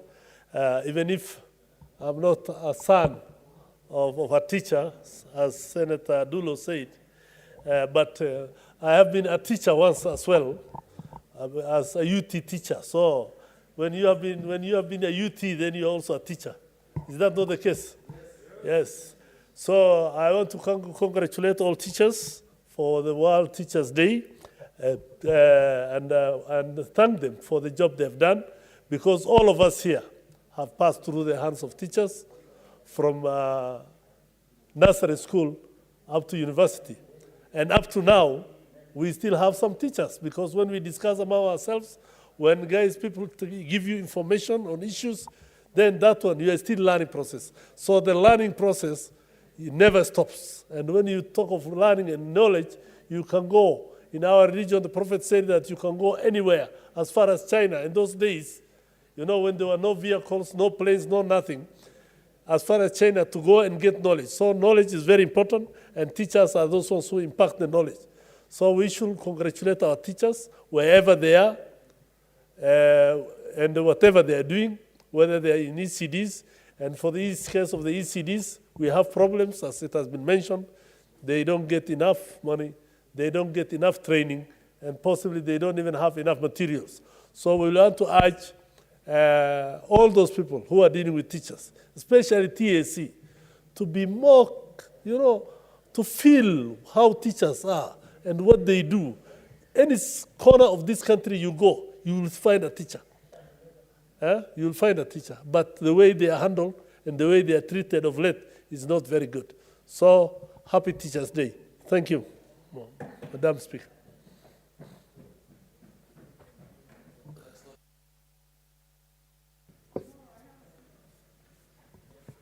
Senator Cheriot.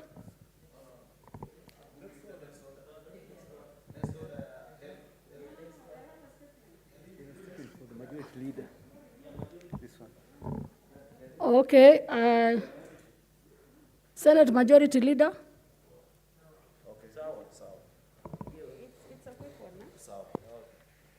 Thank you, Madam Speaker. Pursuant to Standing Order 52, and I hereby present the business of the week commencing Tuesday, 12th October 2021. Madam Speaker, on Tuesday, 12th October 2021, the Senate Business Committee will meet to consider and approve the business of the week. Subject to approval by the committee, the Senate will consider bills at the second reading stage, bills at the Committee of the Whole stage, and motions on reports filed by select committees. On Wednesday, 13th, and on Thursday, 14th October 2021, the Senate will consider business that will not be concluded on Tuesday, 12th October, and any other business scheduled by the Senate Business Committee, including petitions and statements. Madam Speaker, there are 9 bills due for Committee of the Whole stage, and 3 of which have been captured in today's supplementary order at number 16, 17, and 18. There are 25 bills due for second reading, 7 on which have been captured in today's order paper from order number 9 to 15. Additionally, motions filed by committee chairpersons and individual senators have also been scheduled in the order paper. I urge respective movers to be available in the Senate whenever their business is listed in the order paper, and to track the schedule of Senate business as indicated in the weekly program. Standing committees are encouraged to hasten consideration of bills, petitions, and statements, refer to them, and to table reports thereon. Finally, the matter of constitution of select committees is still under consideration by the Senate leadership. I take this opportunity to thank senators who turned up for the Kamukunji to deliberate on the proposal for a way forward, key among them being filling of vacancies in the standing committees on devolution and intergovernmental relations, as listed in the supplementary order paper as order number 8. I request for patience as the House leadership tries to resolve all other outstanding issues on this matter. Madam Speaker, I thank you and hereby lay the statement on the table of the Senate today.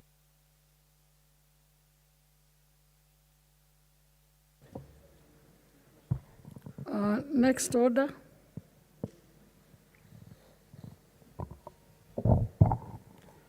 Order number 9, the Health Amendment Bill, Senate Bills number 26 of 2020, second reading. Senator Kajwang, I'm told you had a balance of 18 minutes. Please proceed.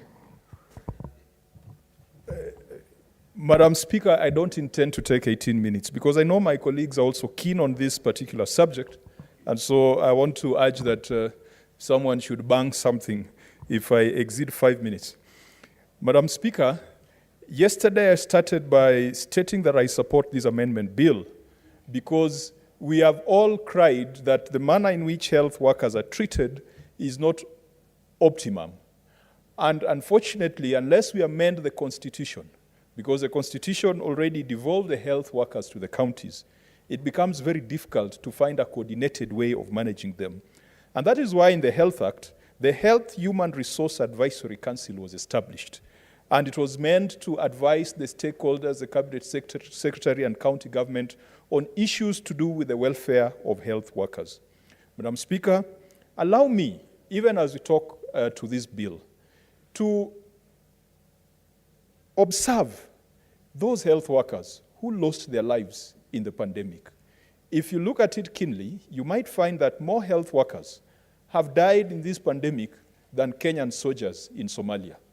And yet, for the dead Kenyan soldiers in Somalia and other wars. The president will routinely come up with some memorial or come up with some monument to hail the fallen soldiers. This is time for us also to come up with memorials and monuments and symbolisms to hail and to honor our fallen health workers. Madam Speaker, I mentioned yesterday that our health workers are the new soldiers in the battle for humanity, because conventional warfare has become so automated that nowadays soldiers do not go out with grenades and bayonets and guns. They go out using drones and using technology. But the COVID pandemic has shown us that irrespective of how technologically and economically advanced you are, you still need human beings. We have seen countries with the ability to roll out hardware and to roll out software. We have seen countries convert entire stadia, convert New York, they convert the entire park into a COVID isolation center. But yes, you can have the structures, yes, you can have the ventilators, but unfortunately, you cannot mass produce health workers. And that is why, in this era, the post-COVID era, we must make sure that our policies and legislation is geared towards treating our health workers better. In my view, the ideal way of treating our health workers in this country would be one where there would be a shared service that is domiciled at the national level. Yes, this house serves to protect devolution. And one would assume that as a senator would stand up and say that we are not moving health workers back to the center because that would be rolling back devolution. But it is only a fool who does not change their minds. If health workers have become the new soldiers in the battle for humanity, do we want to manage them in 47 different styles? Do we want to promote them? Do we want to motivate them in 47 different styles? If we want to do that for health workers, then why don't we do that for our soldiers? Our soldiers are being managed centrally because we know that they're a national asset. And yet health workers today are more meaningful and are more impactful than our soldiers who walk around with guns and grenades. Health workers, being at the center, would then be seconded to counties. And we would have a body akin to TSC, and health workers have called it the Health Service Commission. County governors would make applications depending on capacity gaps, and this central body would deploy health workers to those counties. There are those who have argued that when health workers were centralized, places like Turkana never used to get anyone. But if teachers can reach those areas, if IBC officials today can reach every corner of this country, with goodwill, health workers can reach every corner of this country, even if they were centralized. Health workers would have uniform terms of service. Health workers would have the same policies when it comes to professional development, the same standards, training, and qualifications. And it would be possible for a health worker to do inter-county transfer. Madam Speaker, my county is unique because we have the burden of certain diseases. We have got the HIV/AIDS burden, we've got the malaria burden. And we learned, Madam Speaker, that where you have a malaria burden, you also have a sickle cell burden. Now, a doctor who has practiced in Homa Bay County, compared to a doctor who has practiced, for example, in Kiambu, where there's no malaria and there's no sickle cell and low HIV prevalence, over the years, they will not have the same kind of exposure. We must allow our health workers to move from malaria and sickle cell endemic areas to other areas that suffer different kind of diseases. That is when their experience and that's when their expertise will become rich. Madam Speaker, if we centralize the management of health workers, we then have a better approach towards developing specialized skills. Perhaps if you asked how many epidemiologists we have in this country in the face of COVID, you'll be told that the national government has been doing a professional development for epidemiologists, but every year it takes only 20 epidemiologists per year. How long will it take us to develop the critical mass of epidemiologists, oncologists, dermatologists, sickle cell experts? That can only be done if it is looked at centrally. Unfortunately, that is not the situation. In our constitution, we scattered our doctors in 47 different directions, and we gave them 47 different terms, 47 different bosses, and 47 different conditions. Madam Speaker, that has led to perennial strikes. But let's ask ourselves, I think health workers are the only workers in county government who still retain integrity. Because when they are not paid, they go on strike. Revenue collectors can go for 2 years without being paid and they will never go on strike. Chief officers and CCs can remain unpaid forever and they will never go on strike. That tells you there's a way they're stealing from the public. That tells you there's a way they've discovered some back door through which money goes into their pocket rather than to the county revenue funds. Madam Speaker, in my county, when there are delays in payment of salaries to county workers, everybody else is going about their own business like nothing has happened. The only place where service shuts down is in hospitals because our doctors, having taken the Hippocratic oath, they still have that sense of integrity, knowing that when a patient brings money to the hospital, it is not to go into their pocket. It is supposed to buy drugs for those institutions. Our doctors are suffering silently under mental health pressure. Madam Speaker, the COVID situation, doctors were seeing their fathers and mothers dying on floors of hospitals. Even if you are used to the cadaver and you've taken the Hippocratic oath, Madam Speaker, it would still affect you. And yet they had nobody to turn to because our counties do not have mental health experts. And that is why one of our greatest exports today, Madam Speaker, is doctors and nurses. And I think that the conversation that the ministry has brought, that we now need to look at our health workers as a commodity, just like tea, horticulture, fish, and those are the things we export. So that we have a structured way. If Kenya develops these health workers, trains these doctors to a level where they're proficient and they can work in the United Kingdom, why can't Kenya benefit from that? Just beside the remittances, can Kenya tax, can Kenya attach some value to the training that it has afforded? And now we are saying that if Kenya is going to send nurses to the United Kingdom will pay some agency fee, not to brokers, but to the national government. Because right now, Madam Speaker, these fees are being paid, but they're being paid to brokers. Let that money go to the national government. Madam Speaker, I want to conclude that the Health Human Resource Advisory Council that Senator Abdullahi Ali seeks to strengthen is really a toothless dog. He's just adding a back to it, but it does not have teeth. It is advisory. But I congratulate Senator Ali because he has decided instead of sitting and doing nothing, he's going to do something, even if it's just to add a back to it. You know, by the time a dog barks, it takes you time for you to realize it doesn't have teeth. So I want to encourage Senator Ali, but we will not solve this problem until we have a health service commission. That is a time when we shall accord due recognition to our A students who go to do medicine, only to be lauded over by MCAs, to be lauded over by politicians, and to be lauded over by people who did not qualify academically to be in those positions that they are in. Madam Speaker, I support. Senator Cheruiyot, Aaron. Thank you, Madam Speaker, for granting me this opportunity to give my contribution also on this very important bill by our colleague, Senator Dr. Abdullahi Ali, whom I want to congratulate. Senator Dr. Ali has been passionate in terms of matters health. He has served as a member of our health committee for quite a long time. And you know the battles that have been there and how he has been involved in trying to bring reform even within that particular committee, trying to always remind them of the singular most important duty that they have to the Republic. This is in line with his philosophy. This is classic Dr. Abdullahi, always trying to look at things on how do we improve on the welfare, on the overall whole healthcare management system in our Republic, Madam Speaker. You know, Madam Speaker, many occasions when you get to speak as leaders, people consider it to be whining. And in fact, on many occasions when we are doing either statement hour or speaking to motions, people get to follow us and watch and say, so what if when leaders whine, what are we supposed to do? What are the rest of us supposed to do with respect to the challenges that we face as a republic? This is one of the things that citizens expect us, that in one way or the other, we will make our contribution in trying to fix the challenges and the problems that exist in our country, Madam Speaker. Healthcare is a big issue.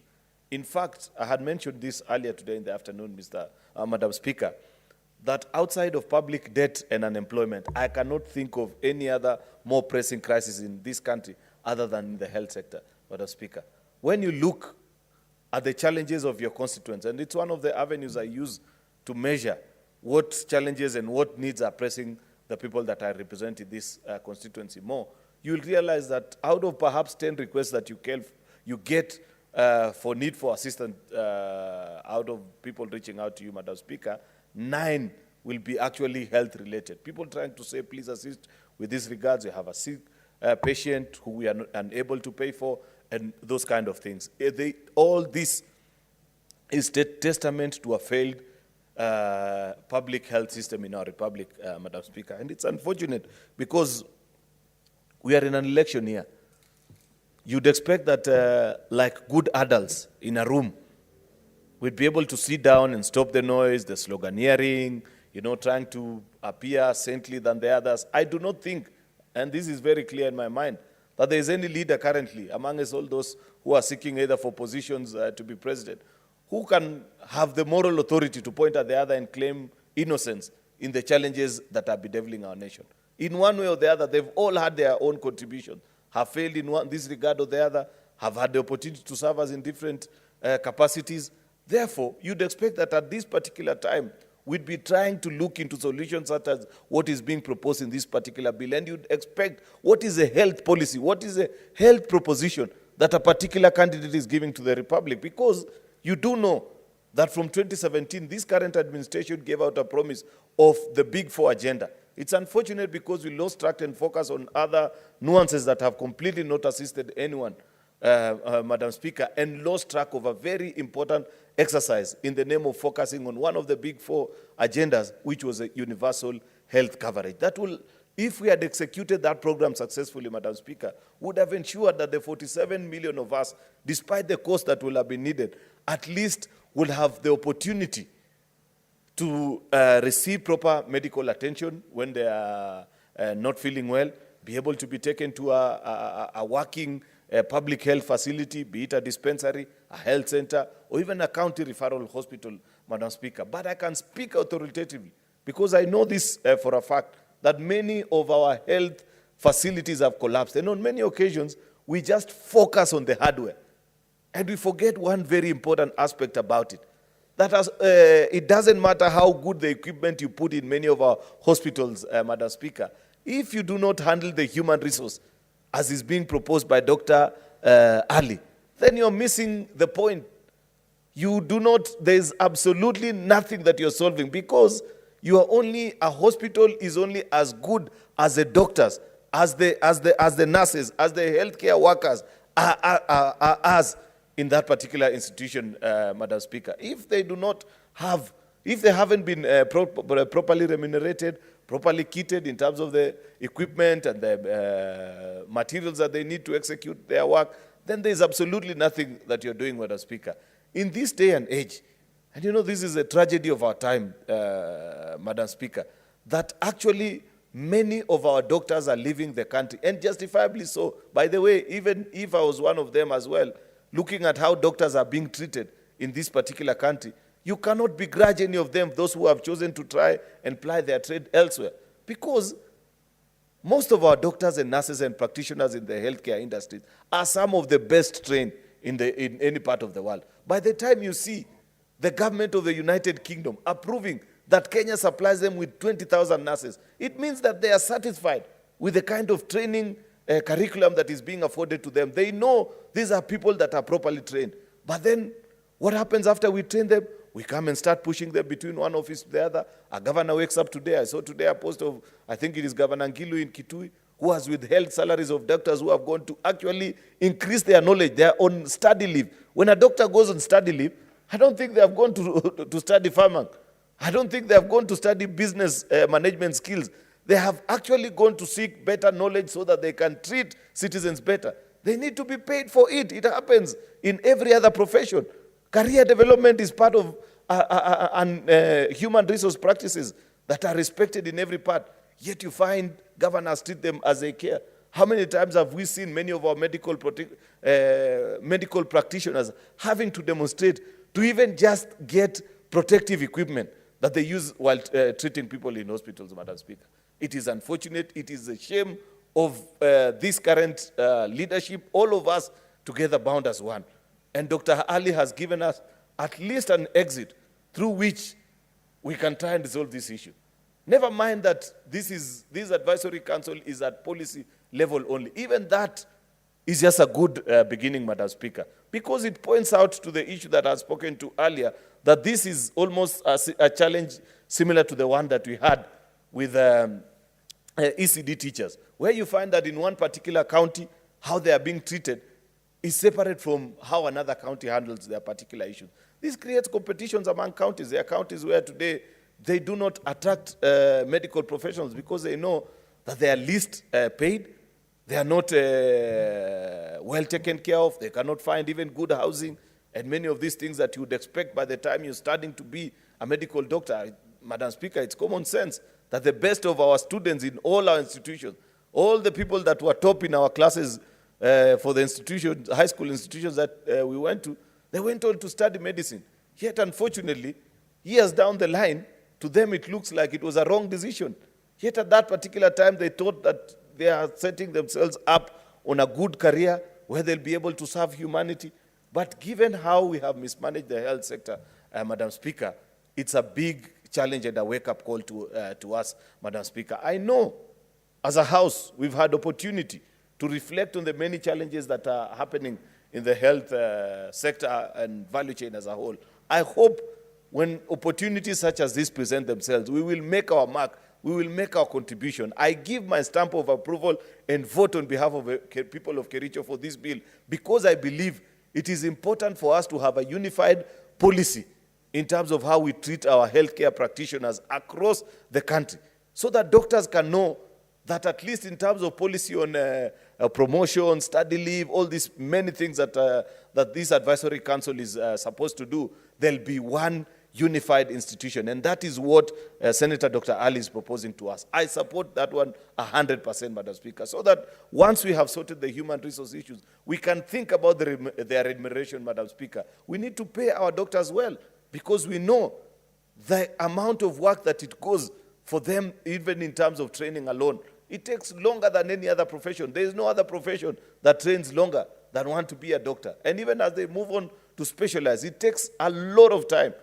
Yet, on many occasions, we do not pay them well. They are not properly remunerated, Madam Speaker, and this is a challenge that I hope we can be able to understand. I see a lot of focus, and wrongly. It's unfortunate, Madam Speaker, because when people see the health department, they only look at the opportunity to make money. That's why you see all these obsessions with opening hospitals here and there. I've seen it in many of our counties. A hospital is not the brick and mortar. It is a human resource that you have there, the equipment that is needed, yet there is a continuous focus. In fact, the truth of the matter, and I've said this, there is nothing to hide. One of the biggest scars of this Senate, which I hope we shall rectify before we go home, is how we handle that report on leased medical equipment.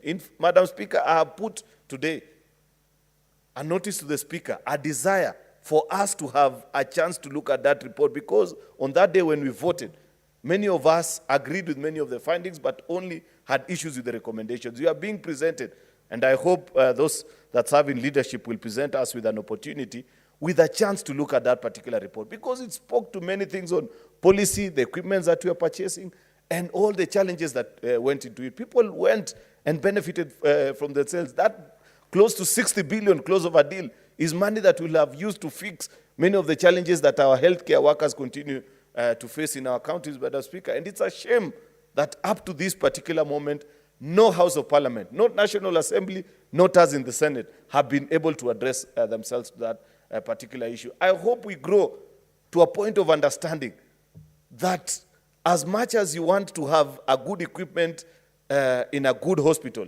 when you have also a doctor who is well paid and provided for all the necessary equipment that they need, you also end up, that's part and parcel of good healthcare management, which is what is being promoted by our colleagues. So I urge on Senator Dr. Ali that this is a good beginning. There are many other things that we need to do in terms of the challenges that continue. Just speaking as a general topical concern, Madam Speaker, is that many Kenyans are calling upon us right now with the challenge, actually. Look at the hospital bills that people are paying. What is the justification, Madam Speaker, that you are admitted in a hospital for 1 week and you're being asked for 5, 4, 3 million? How many Kenyans have ever seen $1 million put together? It's an obscene amount of money. I'm sure 90% of our citizens have never seen that money put together. Yet on a daily basis, you're hearing of fundraisers deep in the villages or people being asked for that kind of amount. What is the Kenya medical, the body that actually regulates this practice, of many of these mushrooming private hospitals? What are they doing about it? When you ask and sometimes read through some of these bills, you find very funny quotes that have been included there. On a COVID patient, you are told that in a day, they are being charged for 100 surgical gloves that were used. Surely, in a COVID patient who is in an isolation room, where is it that these doctors used close to more than 200 surgical gloves and so many other, because all of these things are written in medical terms. The average citizen cannot understand. And I think this is something that the Health Committee needs to bring KMPDU here to explain to us. Are they putting the proper checks for many of these private hospitals that you can clearly see are only seeking to make profit out of the tribulations and the challenges that are being faced by our citizens? Therefore, Madam Speaker, I want to conclude and appreciate the good work that is being done by our colleague.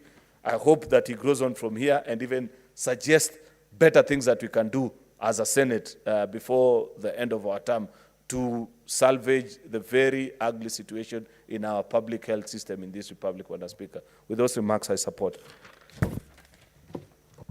Senator Kindiki Kithure.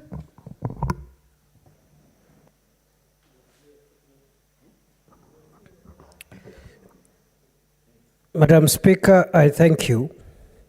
I take this opportunity to thank the Senator for Wajir, Senator Dr.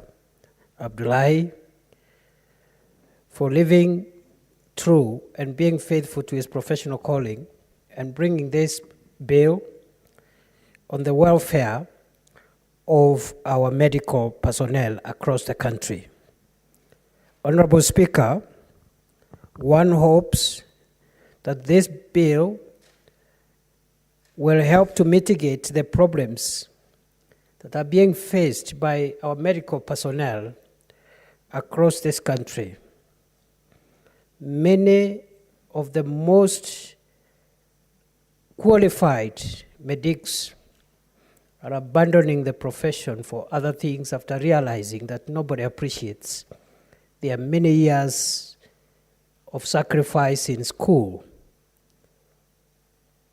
I have so many examples, but as I support the motion on this bill, Honorable Speaker, I'm reminded of a young dentist doctor from my county of Tharaka Nithi, an A student in primary school, A student at Kenya High School, A student at the University of Nairobi School of Dentistry, who after 7 years of hard work as a dentist had to quit working at level 4 hospital in Maragua in Murang'a County 2 years ago to go and set up a grocery shop or selling some merchandise in town. Why? Low salaries, no equipment. In fact, one of the things that made Dr. Kasheri Thuku to leave Maragua Hospital was the lack of a dental chair, a basic equipment for a dentist. So, Madam Speaker, we speak with a lot of agony, even as we look at where we are taking this country, especially with regard to healthcare. This bill aims at enhancing the functions of the Kenya Health Human Resource Advisory Council as set out in Section 30 of the Health Act, number 17 of 2017. And in Section 3, which is being amended, unfortunately, the existing and the additional functions are not binding on the minister. And one just is tempted to ask, if the executive is unable to respect decisions of court, which are binding, and decisions of parliament, which are binding, what is this council? And what are these advices that they will be complied with by the executive? Nevertheless, as Senator Kajwang said, it is good to make a step in the right direction and hope that from here we will make a more binding legislation that can help the health sector. Honorable Speaker, I want to make a few quick conclusionary remarks. That it's important to align these functions that are contained in this amendment bill to the spirit of the Constitution, notably Schedule 4, Part 1, Paragraph 28, which assigns health policy on the national government. Secondly, to align it and ensure that it does not encroach in any way, that the additional functions do not encroach in any way on the devolved functions. Otherwise, our courts in their true colors are going to strike out this legislation for its nullity. And thirdly, to ensure, even as we pass this bill, that if it is necessary to invoke Article 187 on intergovernmental agreements, as read together with sections 24 and 25 of the Intergovernmental Relations Act of 2012. It may be necessary to make those alignments so that if certain functions that are reserved with county governments are being encroached in, then Article 187.2 sets in, as well as Section 24 and 25 of the Intergovernmental Relations Act to rectify that. Honorable Speaker, one also asked whether some of the functions that are being proposed in this bill by Dr. Ali are not encroaching on the powers and functions of county public service boards, as spelled out in Section 59 of the County Government Act of 2012.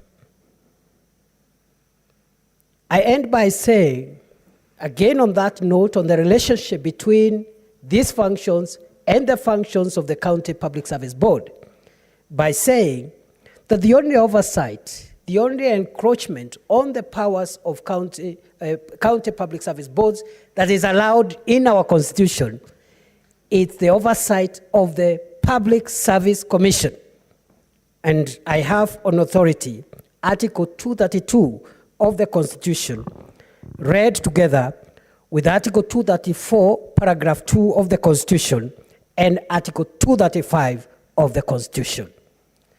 Notwithstanding what I have submitted herein above, I believe the motion on the second reading of this bill is important, and I support it without reservations whatsoever.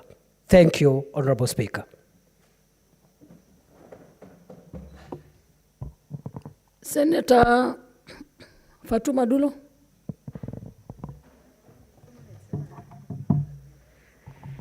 Thank you, Madam Speaker. Madam Speaker, let me join my colleagues in congratulating Senator Dr. Ali. This is quite a timely amendment. Madam Speaker, over the years in the last session of Parliament or Senate, we've discussed all these matters, especially the issues of HR and also issues of standard that actually the national government should be given the responsibility to oversee how health is going to be managed in the counties. But unfortunately, that has not happened. And I hope with the current challenges that are going on in the counties, this amendment is going to give us a lot of window where we can solve a lot of problems that is affecting health sector in our counties. Madam Speaker, we've tried several attempts in ensuring that health is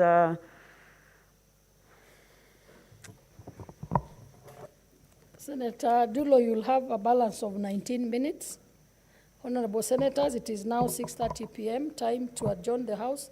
The Senate therefore stands adjourned until Tuesday, 12th October 2021 at 2:30 p.m.